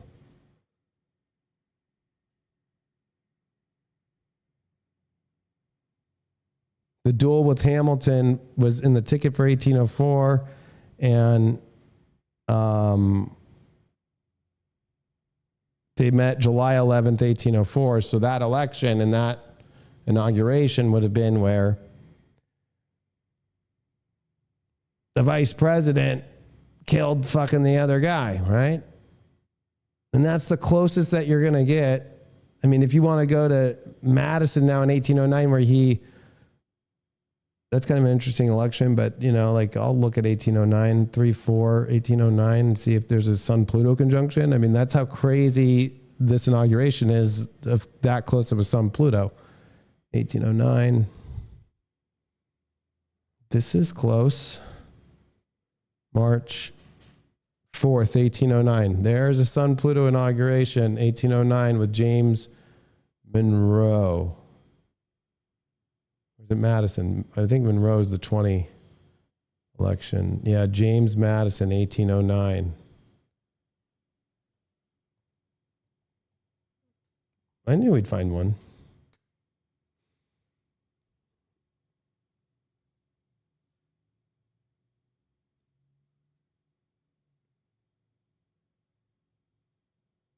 Yeah, he was part of the Federalist Papers that created the federalism. He was previously the Secretary of State by Thomas Jefferson. He was elected 2 terms. And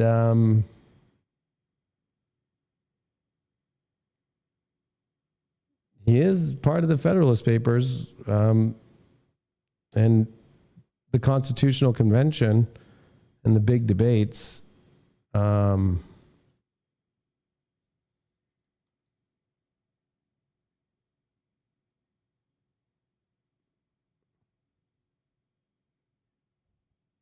And of course, his party at that time is different. They were all under different parties. He used to be a Federalist, but he was a Democratic Republican, which was the Thomas Jefferson party. He also was a Pisces.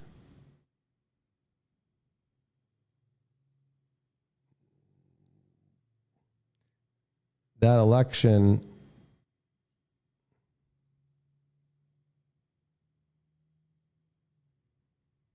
yeah, Thomas Jefferson founded the party, both the parties.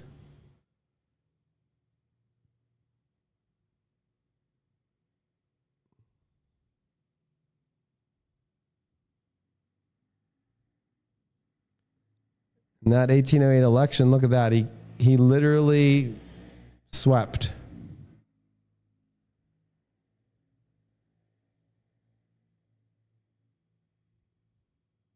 Funny that there was a Clinton in that one.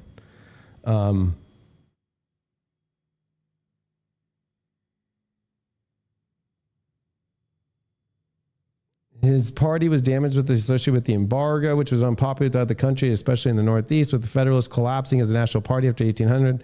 The cheap opposition to Madison's candidacy came from other members of Democrat Republican Party. Madison became the target of attacks from, oh yeah, all right. And Madison won his party presidential nomination. The Federalist Party mustered little strength.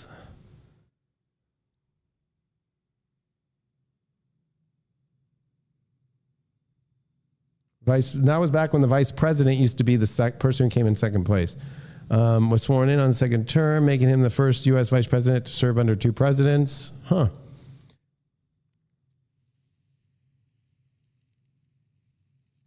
Now that's where things could get interesting.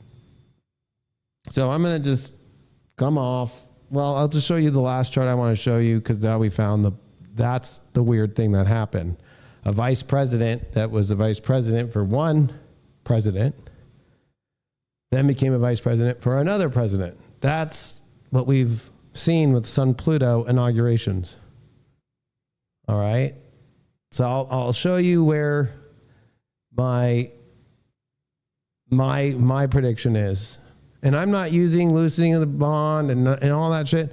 It's the mundane astrology plus the charts. Yeah, the progressions, like some people are like, well, Kamala Harris is in her progressed full moon. Well, Donald Trump won in his progressed balsamic phase in 2016. So I heard some people start to try to say like, oh yeah, they're in fuck. Right? And he went through the weirdest part of his whole entire fucking election in the 2021 with the progressed new moon happening. So, you know,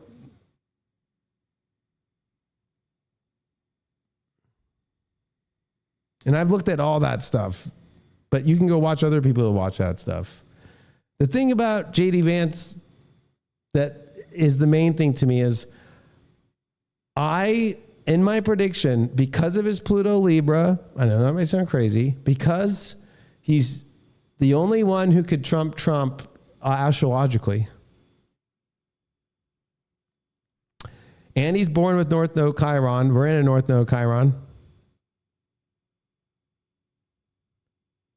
Okay. He's born with South Node Uranus.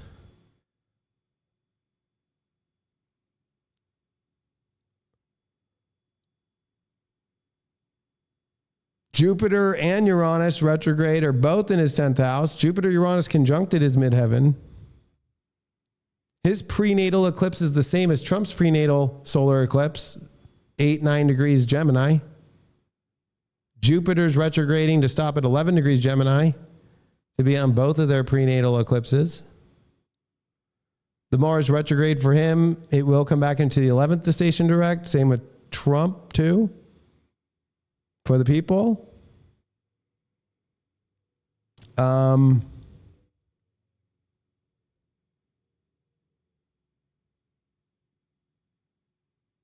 That I feel that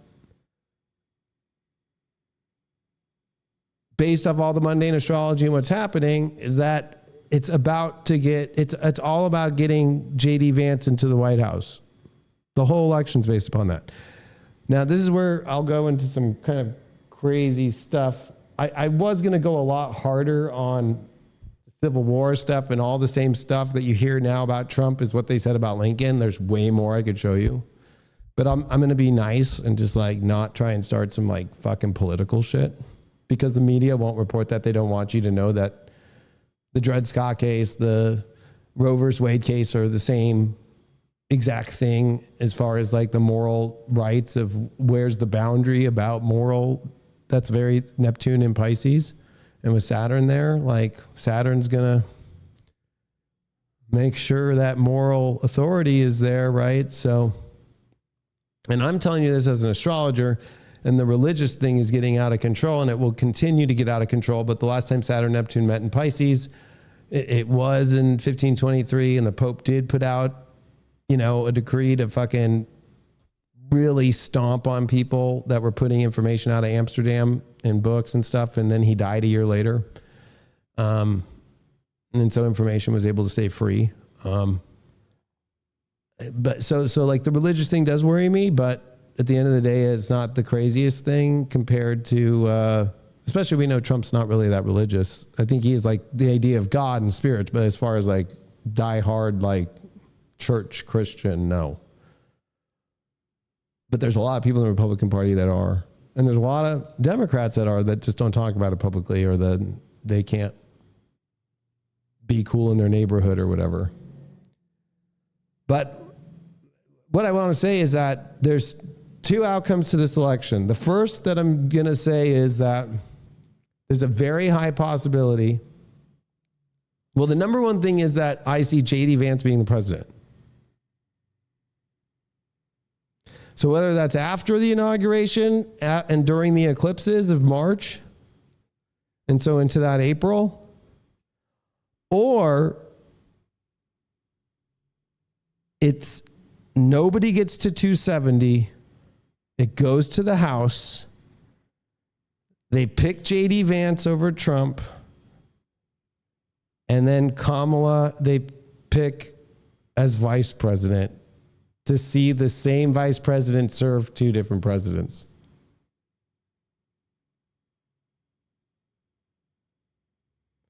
But Trump is the way that JD gets in.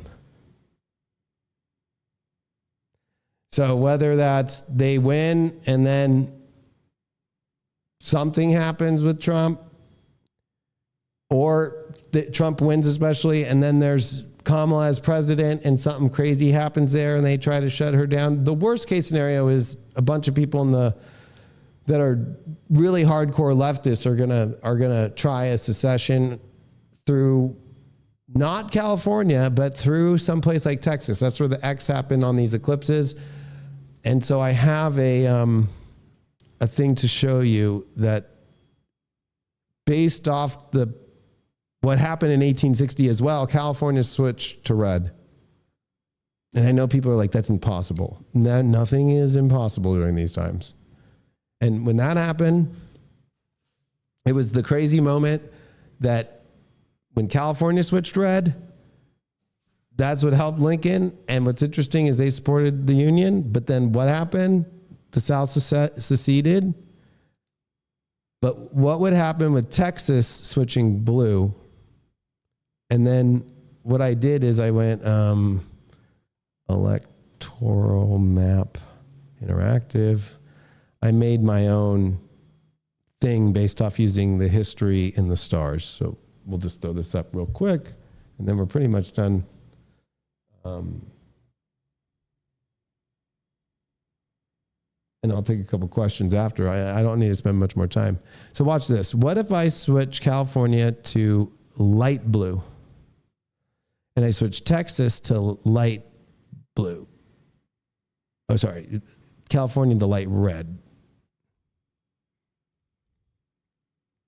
And what I did is I put Georgia as light blue. And or you could put that, and then you could put like, I even have North Carolina here as blue. But I have Trump winning Pennsylvania and Ohio. I have him losing Michigan, losing Wisconsin, losing Minnesota. But I have him winning California, and I have him losing Texas. And even Florida, if he loses Florida, which is possible during this transit, and I've said this for 2 years, that of course would put her ahead. But he wins Michigan. He wins Wisconsin, right? And then you would have to have one more really weird one in there, which let's say, which makes more sense, either Georgia or North Carolina. For the sake of this, let's do North Carolina, right? That's still 280 for them. And then it has to be some weird, 13 takes that away from her. We kept 13 for her, and we had to pull 11 points away. Wisconsin goes blue, and this Nebraska thing. Let's say all Nebraska goes, like the Kansas-Nebraska situation, goes blue. Let's just say it goes blue. And then, but that's weird. They're showing it as one unit when it should have another one thing. But either way, that's what I'm saying is like it could be a toss-up and it goes to the House and they pick J.D. Vance.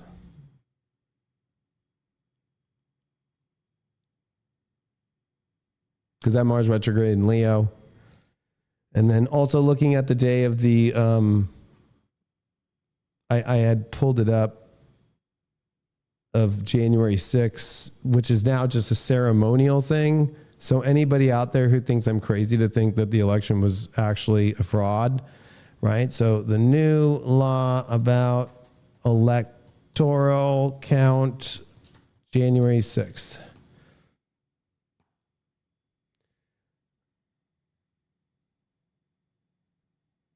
I want the actual Congress. So right after January 6th and when Joe Biden becomes inaugurated, the Senate that was Democrat and the House that was Democrat, the bill revises the process of casting and counting electoral votes for presidential election. The bill also revises provisions related to the presidential transition process. The bill specifies that the choice of electors must occur in accordance with the laws of the state enacted prior to Election Day. Additionally, the bill identifies each state governor, unless otherwise identified in the laws of the Constitution of the state in effect on Election Day, as responsible for submitting the certificate of ascertainment identifying the state's electors. Further, the bill provides the expedited judicial review for any action brought by an aggrieved presidential or vice presidential candidate arising from the U.S. Constitution or U.S. laws with respect to the issuance of a transmission of such a certificate. The bill revises the framework for the joint session of Congress to count electoral votes and make a formal declaration of which candidates have been elected president and vice president. Among other changes, the bill specifies that the role of the vice president, so when Trump asked Pence to stop the counts and just bring it back to the states to recount, which was legal, or else they wouldn't have done this, during the joint session shall be ministerial in nature and raises the objection threshold in Congress to at least 1/5 of the duly chosen and sworn members, which they did do. And the moment that they did do that, the quote unquote January 6th happened. When Arizona was the first one, when they went to both chambers and they go for 30 minutes at a time, that's how it was meant to do. And Vice President Pence allowed that to happen. And we never got to hear the debate because then January 6th happened. And then when they went tonight, they made them all feel bad that if you don't do this now, you're going to be a piece of shit. And they just let that thing fly. So anybody that doesn't know history and doesn't know how the Constitution works and doesn't know, and then that they did this and changed the role of how the electors are done and how the vice president's now just a ceremonial role when he wasn't prior, you have to be smoking crack to be watching MSNBC and believing the bullshit that they're telling you, or not putting together on January 6th of 2020 that the moment that the quote unquote riot happened was the second that Arizona was the first state by alphabetical order that had questions about the electoral count and wanted to present to Congress on both chambers what was going on. And right when they start to go into it, the riot, quote unquote, happens. So does that sound like Republicans trying to riot? Or does that sound like the FBI agents that are now showing that there was hundreds of them dressed as Trumpers? And that evidence is being put out to people right now. And Christopher Way's having an answer to that. And for security and safety reasons, isn't. But the House knows in the investigation, and they have the tapes of it, and they have finally the evidence of the vans with all the FBI agents. Wake up. Like, if you don't understand that the thing that they say that Mike Pence couldn't do, they changed the rules in Congress to where he can't do what they say that he couldn't do, but he could. and what electors were allowed to do in different states.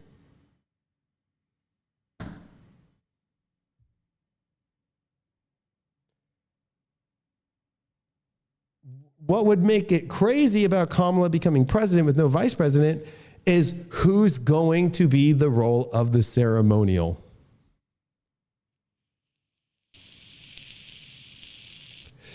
And that's where they could change the dates.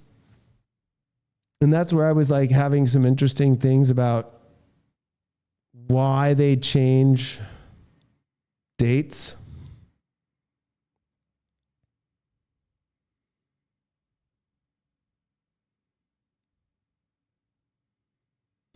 Oh, okay. The exception of the pattern was for those years in which March 4th fell on Sunday. When it did, the public inauguration ceremony would take place on Monday, March 5th. This happened on 4 occasions. Inauguration Day moved to January 30th, beginning in 1937, following the ratification of the 20th Amendment to the Constitution, where it remained since.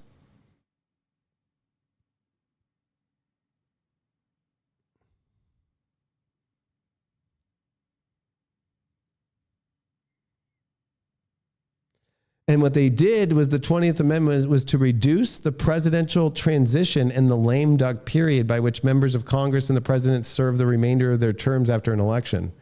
The amendment established congressional terms to begin before presidential terms, and that the incoming Congress, rather than the outgoing one, would hold a contingent election if the Electoral College deadlocked regarding either the presidential or vice presidential elections. I will put that on the screen for people because I think this is what we are going to see as a just as high as a probability of Trump winning that same night. It's one or the other.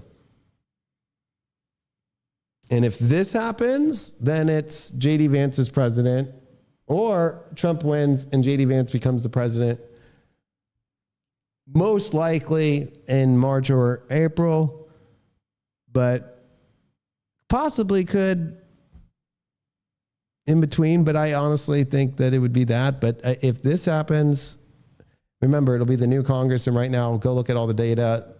Republicans are outdoing Democrats in House and Senate race by so many points that it would be Republicans that would choose it.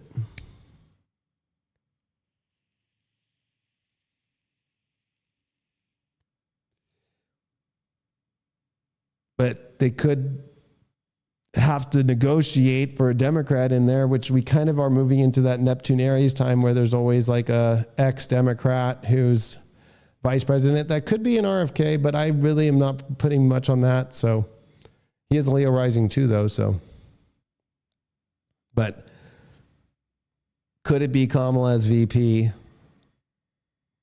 again? There's a high likeliness. And so that's where I'm keeping my prediction as those two options. Is it's about the whole my whole prediction is that it's about J.D. Vance becoming the president.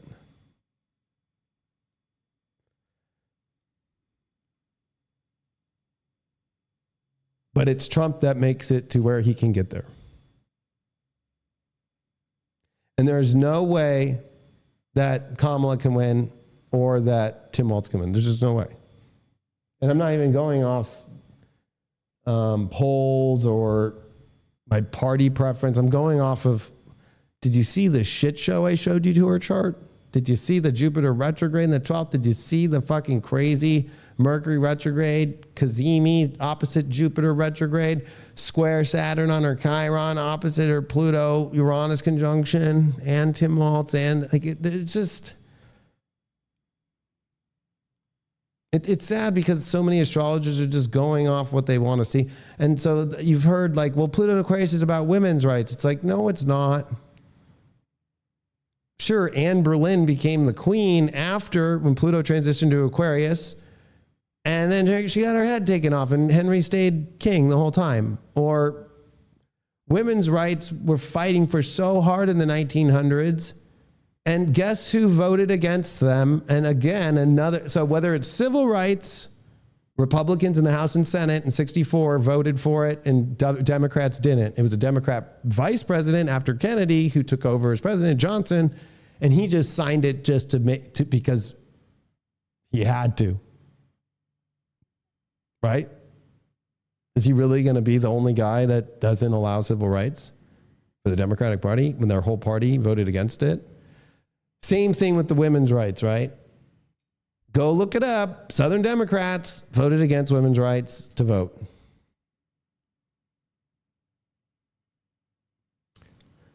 So, it's like, it's time for people to wake up that the history, the astrology is all lining up.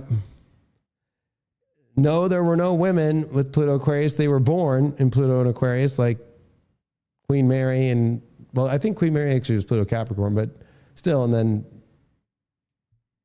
Elizabeth I was born with 0 Aquarius. And then, of course, there wasn't a woman in the last one, but there's something about it's a masculine sign. Right? So we saw in Capricorn a feminine sign. I think that the only curveball that throws this all into a weird thing is that we've never seen a Sun-Pluto conjunction in an American inauguration before. So that would be the only thing that could help Harris, but it's square her Mercury. And she's under so much duress in her chart that I think that something's going to come out about her mental health, and just not like she's crazy, but that she's not up to doing the job by actually being placed into the job because Joe Biden falls down and the war stuff gets so intense and inner turmoil in the country that she can't handle it. And then and that's the big question, is who's going to be the vice president to do the ceremonial now thing? Well, and there's no more president of the Senate, right? And then it's a new Congress that's brought in, and they don't have a speaker yet, and they'll have to vote for a speaker. And then it might be the Senate pro tempore, right? So it's going to get messy. I think that a lot of people who are liberal are going to freak the fuck out, like the Southern Democrats, because they've been hearing through the media, and this goes back to Age of Deception, like all this lie, like a complete lie for so long. The same rhetoric against Trump being this and that your rights are going to take it away, and he's going to federalize abortion, banning, and all this kind of stuff. They created that on their own in the South in 1860 with Neptune and Pisces.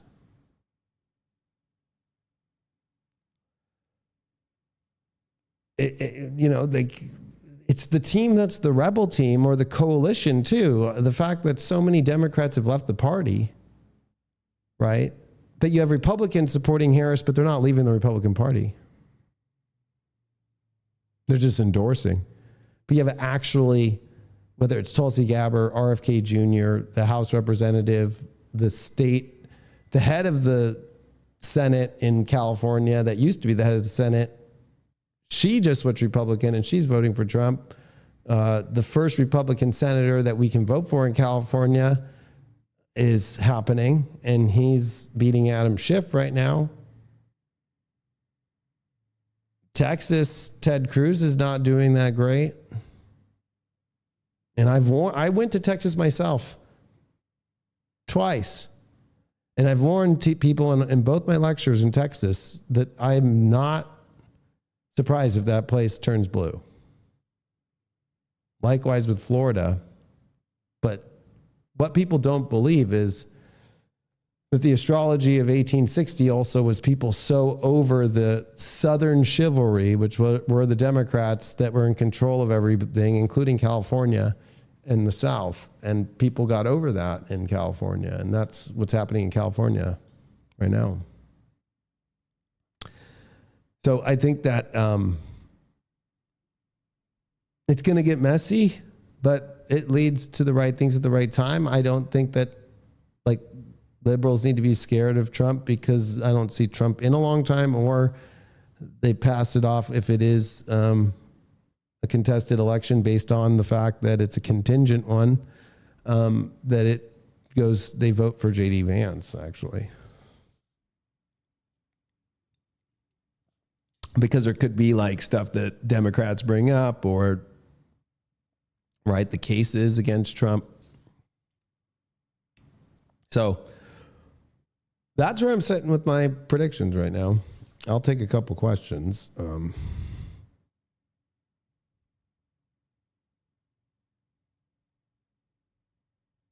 And of course, I'll take them from high vibers first.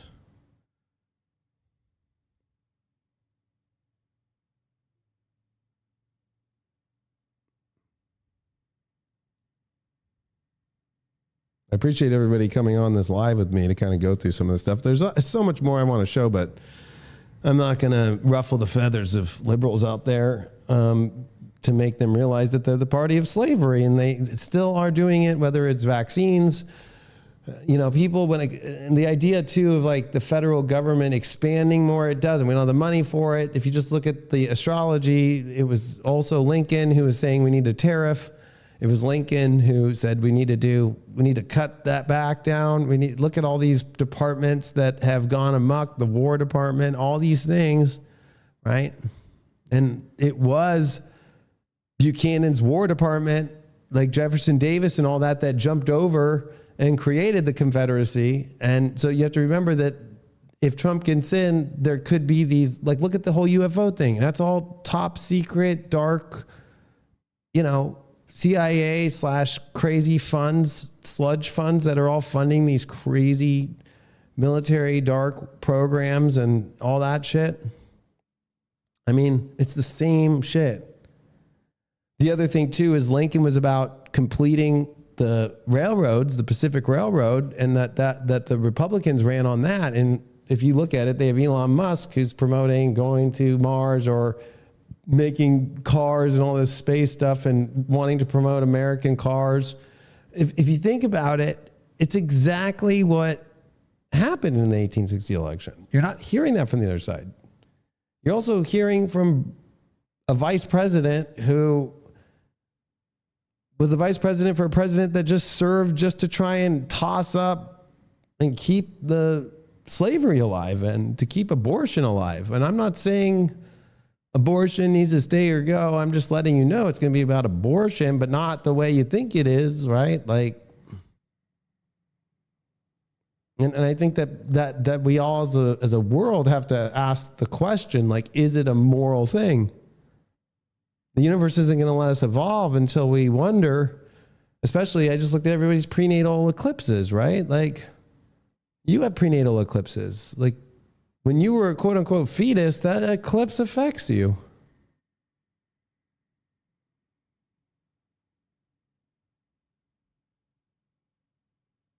And I'm talking to you as an astrologer who, number one, you're supposed to care for spirit, life, humanity, this earth. Like, I don't know how somebody can try and justify the killing, the ripping the body parts out, and the worst part is the sales about it. And whether it's the vaccines that people took over the last couple of years, the foundation of those is based off the tissue and the cells off aborted fetuses. And that's not conspiracy.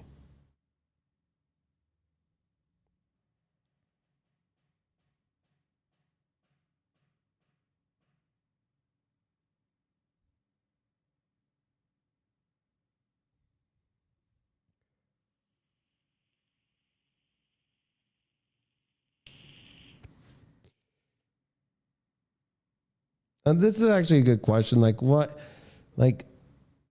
Why pay attention to the politics and fall for the matrix stuff?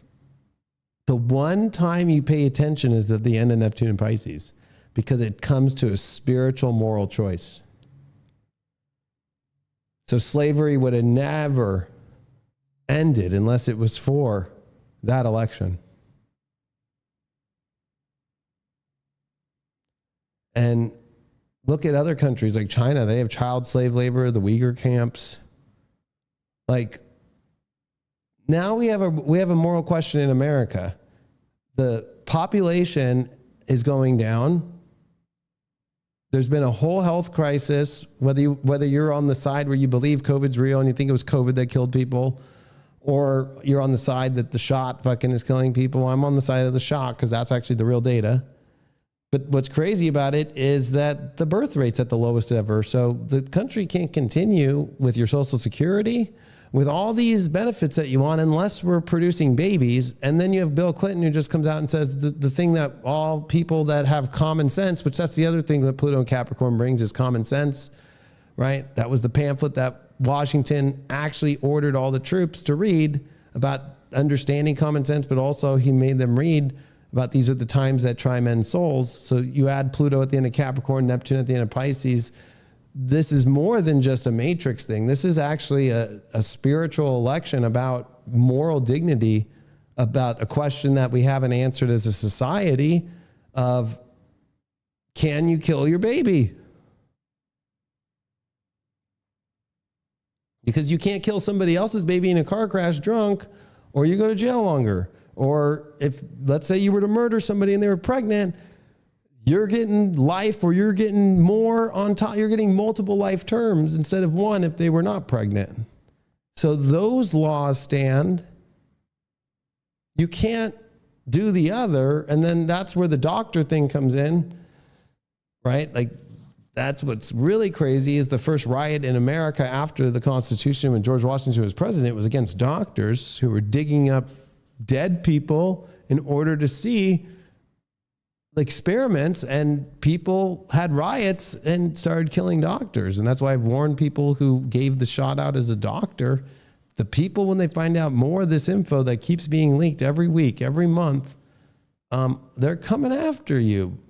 And you got to be careful. I hope you didn't give those things out or recommend those things. So it's a moral thing.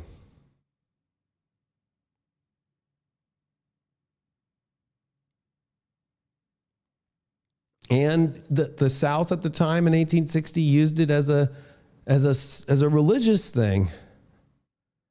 That it was the duty of a good Christian, and more importantly, a godly person, that was supposed to help African Americans that were slaves live a better life because they were slaves. That was the excuse.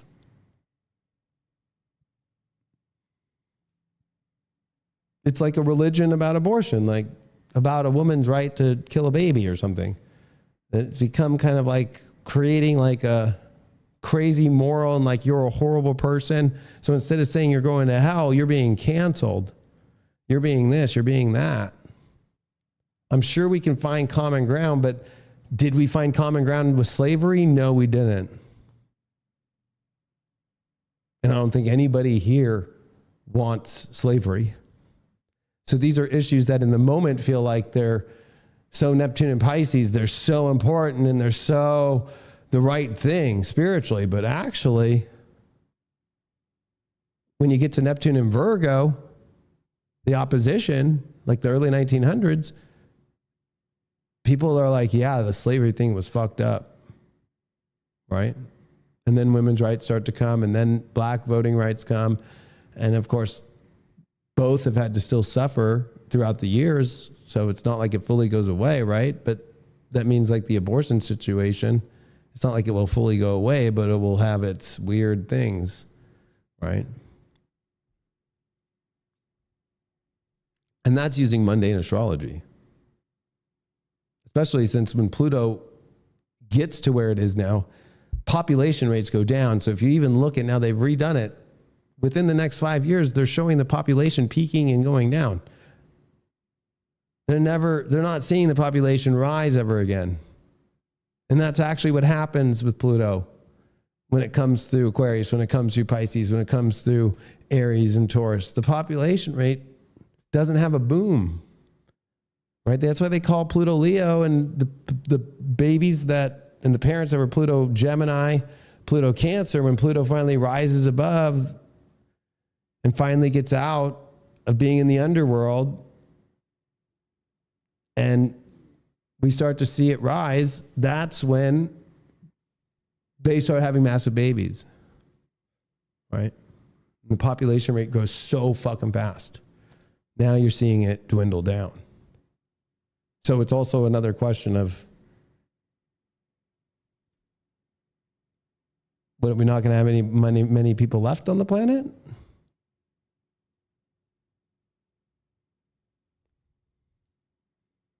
And what's crazy is Lincoln didn't want to federalize the end of slavery. He was not a hardcore abolitionist. He just wanted it to stop spreading to new territories that were being found, right? And that they were turning into states to say, no more of it, like to try and stop the bleeding, as they said, like bleeding Kansas. And what happened was the Democrats lost their minds and seceded, and then it became, within 1861 and 1862, his Emancipation Proclamation, and he also had to put in martial law because there were Southern, Confederates coming into the federal districts to try and actually blow up the Capitol and blow up the White House and do all this crazy shit. So, I mean,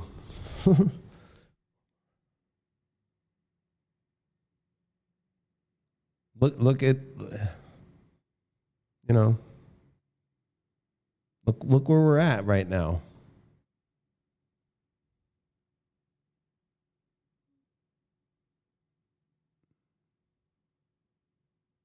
So I think martial law is more Saturn and Aries, Neptune and Aries, and that's more March, April. That could happen. And when Uranus ingresses into Gemini in the late spring, early summer of 2025, that activates America's Revolutionary War, Civil War, and World War II with like massive amounts of people. And that's why, let's be real, who's in control of the Senate right now? Oh, the Democrats. Oh, the draft is now automatic for men, and in the HR 25, they have it for 2025, setting for the new Congress to decide on women to be part of the draft. Come on, wake up. The Democrats are the party that want more. Whenever Neptune's at the end of Pisces. I'm not saying they always do. So why do you think Dick Cheney's on the Democrat side now?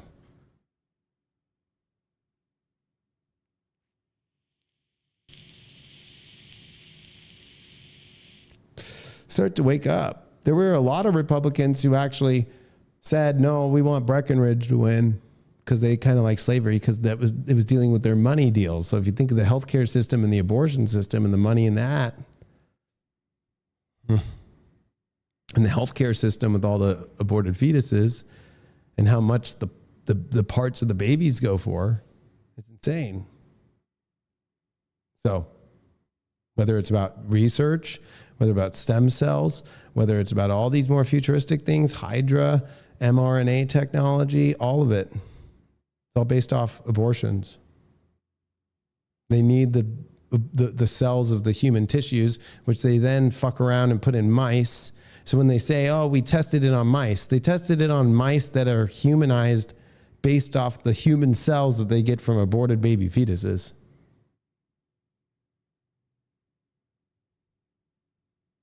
And I'm just like talking to you straight as a Leo with a Leo rising. Like fucking, I'm not trying to like persuade you. I'm just telling you what it is. Like, but people today just want to fall into the Neptune trap.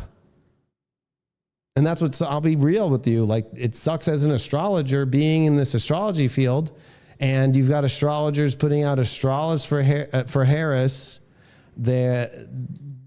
Most of the astrology, I'm just going to say it, like all of these boards, right, that have come together, whether it's for UAC or especially like NORWAC, like in 2024, they forced you to take a COVID test in order to go to their conference.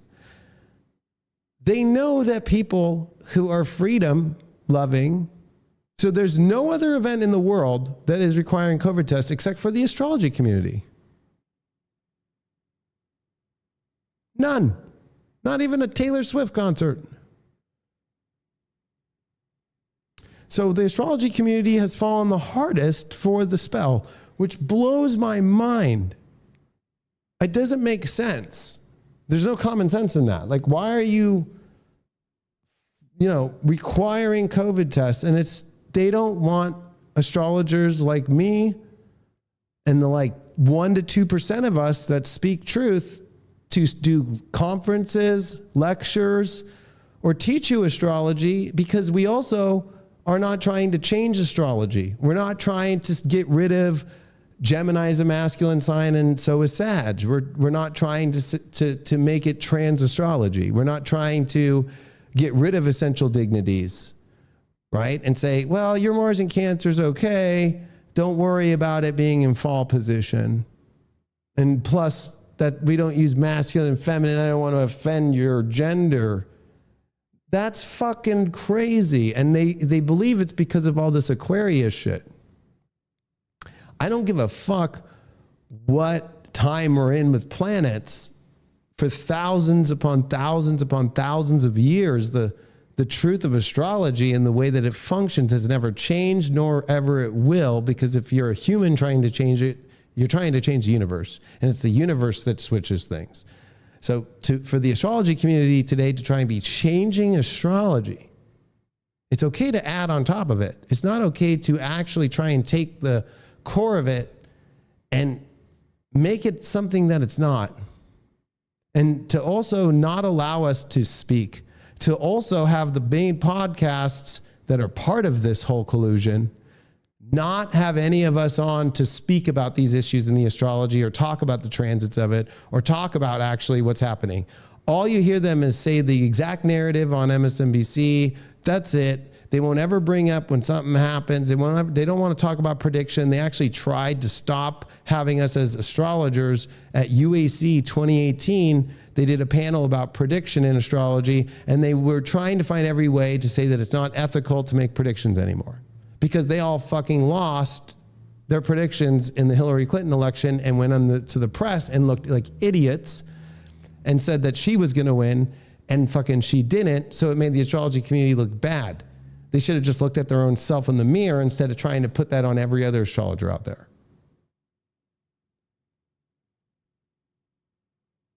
And 99 to 98% of the astrology that is out there on YouTube and everywhere else follows this narrative. And they're all looking at the center fascist astrology point of a one podcast show. As that's why you're seeing them say the Sibley chart. Find me a YouTube video prior to 2020 with anybody saying the Sibley chart. Wake up.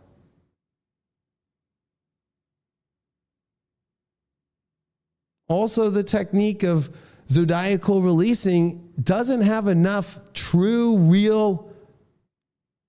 I mean, it's got some credit to it. It definitely worked in my life, in my loosening of the bond that I just had in my part of fortune. I lost my dad, and I also found out I was becoming a dad at that time. Like, it was crazy. But it's like we still need more data upon it to actually get it to the credibility of it. It's something that's part of the Vedic traditions too, in a different form. But so I believe in Mahadashas, and I truly admire the work with this, but it's a lot of work. But for people to make so much of their program decisions off of it and take that period without looking, like, at least in the Mahadashas in Vedic astrology, you run the chart for the minute and the second that you come into that period and the sub-period. And you look at the different divisional charts as well, and what those subperiods in Mahadashas are.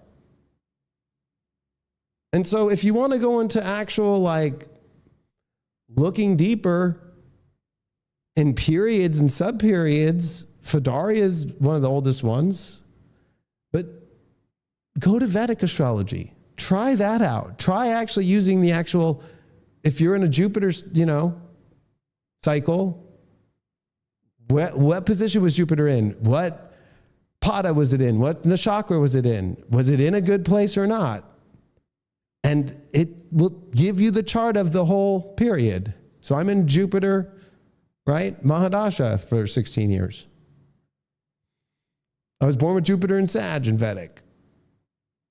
I have it in Mula.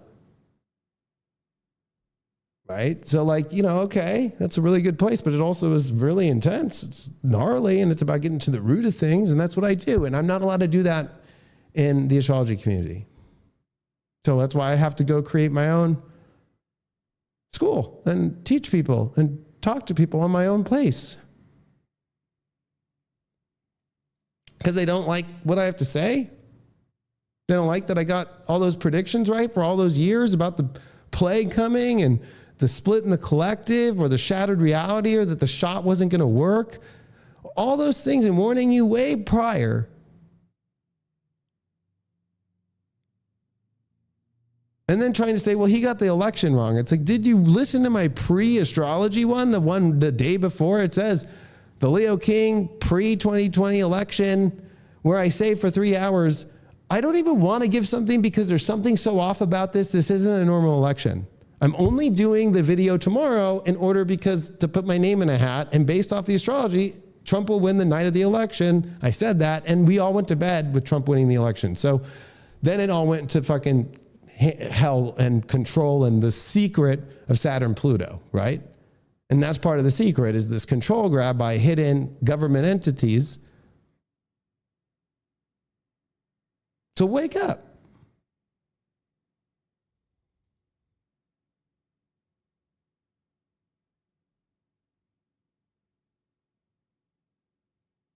So that's my predictions, and I appreciate you all, and thanks for being part of this with me. And of course, we're on highvibe.tv with my weekly astrology shows, my sun sign horoscopes I've been putting on YouTube to remind you of like the astrologer that I am, when it's not even about any of this stuff, when it's about the spiritual, just about the evolution of you and your life and your astrology. That's what I'm doing most of the time.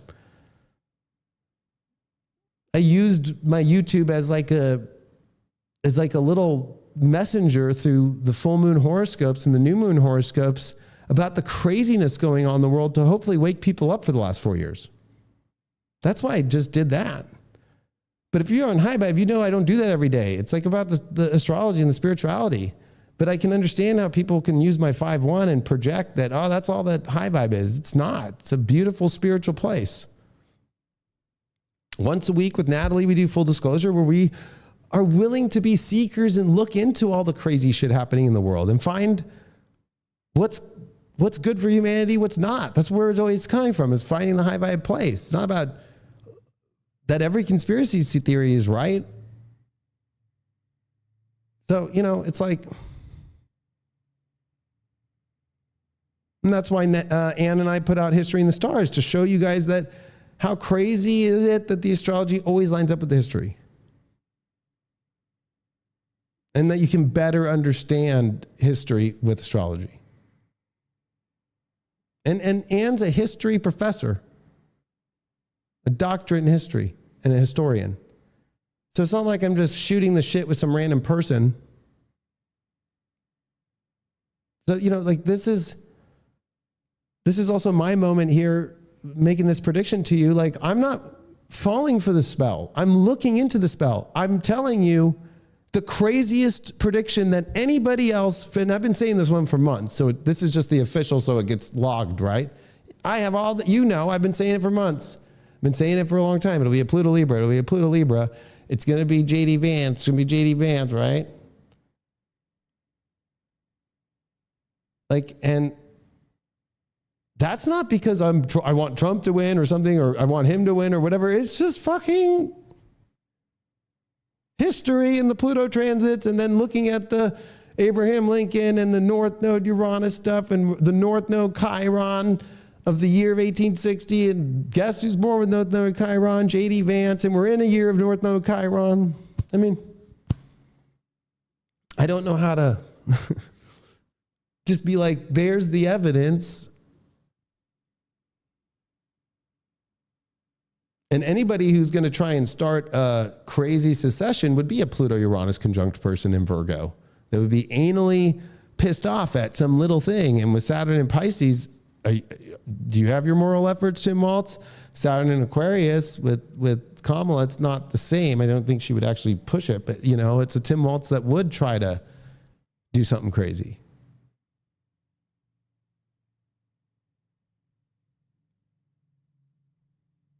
And the irony too is that the Democratic Party was born with Uranus and Capricorn at 27 degrees. It was created, and that sits on America's Pluto. And what's interesting is the Republican Party has a date of March 20th. It's a 0 degree Aries.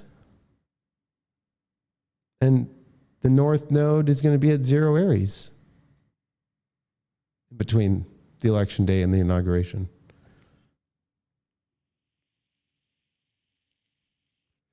So, and it also has all these other elements that are different. And what's also crazy is like, that means that Pluto squares Kamala's sun moon, but also in America's chart, but also in the Democratic Party's chart, Uranus squares it. So it's almost like she doesn't even make the Democratic Party feel normal. And the Republican Party did switch names. So yeah, it used to be the Whig Party. Then it became the Republican Party. And now it's the MAGA Republican Party. It makes sense. The fact that the Democrats got rid of the donkey, notice that? They don't even show it. They just made it a D. And you can tell that whatever is touched in the world right now by logos, and this might go into some weird mandala effect shit and the Mandela effect, but look at all the logos and I've switched to like really basic logos with like just like a letter or just like a little symbol that's really shitty. It means it was touched by the Democrat Party because they got rid of the donkey. So you don't even see the donkey anymore. But you just see this D and it's all simple and weird. That's how you know. So, like, people aren't paying attention to this, and none of the astrologers on those podcasts are talking about this shit. They won't. They're too afraid because, and I've said this with Robert Phoenix, they're afraid of the older astrologers that are really old now because they're so liberal, and it's like grooming. Like, they won't be able to have them on their podcast. Like, do you think and I know a lot of these older astrologers. I go to the conferences, but they already know where I stand. So they stay friends on Facebook, but then they don't like act like they're my friends in public, but they're my friend. They know I'm a good person. They know I'm an astrologer, and they know that I know that they're a good astrologer. But a lot of these people in my generation and the younger ones are like fighting for this kind of like attention by these older astrologers. And they're willing to not speak their truth or look at things from the perspective of them because they're following the grooming. And it's really sad. And I wish everybody the best out there, But you know what? In all history, there's only a couple of astrologers in all the big moments that actually do things that make an impact. And they always go against the norm. That's what John Dee had to do. That's what Nostradamus had to do. That's what Robert Flood as an alchemist had to do. And when you see in the last revolution of astrology that really it survived this Western world by not falling into what this kind of monarch world wanted. And they went and did crazy things, and they always spoke about the Republic. And we have astrologers now who don't speak about the Republic in the mainstream astrology world, and that's in charge of all these boards. They're all lost into this Neptunian cycle and trying to, prove that they're part of this cult that's not about astrology, but about being this cult of like, is your kids trans? Have they converted yet or not?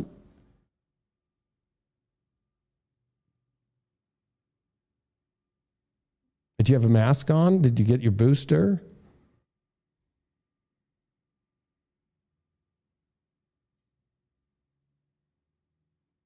So, I'll end it there. The other weird thing about the full moon in Aries that's happening right now as I'm doing this, it was a partial lunar eclipse back in 2005, October 17th. I talked about the stories on High Vibe on Deep Astrology last night. It was everything from the Saddam Hussein trials that came up. Israel-Palestine got really bad in that war. Iraq got really bad in the war. America was being questioned about killing as many civilians as they were. But also, it brought up Prince William and Kate, and that they were going to get married to the press.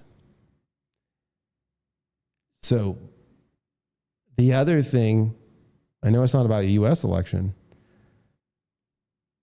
is they have, and that's what's weird about World War III, right? World War II had a king, right? And we have a king in England now, right? But he's got cancer, and he took the name of Charles, which is stupid. Charles I was beheaded. Charles II came after the English Civil War and really was horrible.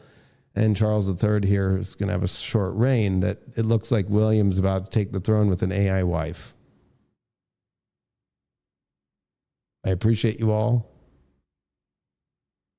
Best to you all through these times. And if you stay positive, you don't get lost in some sort of cult. You think for yourself, and you also think, find love wherever there is, and you're willing to also be yourself and not be afraid, you'll be fine. Thank you.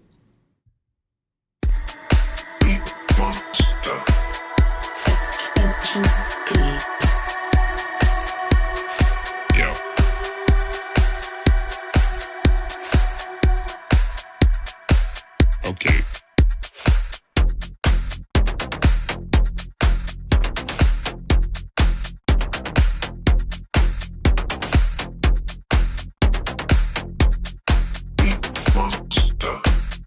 Attention, please.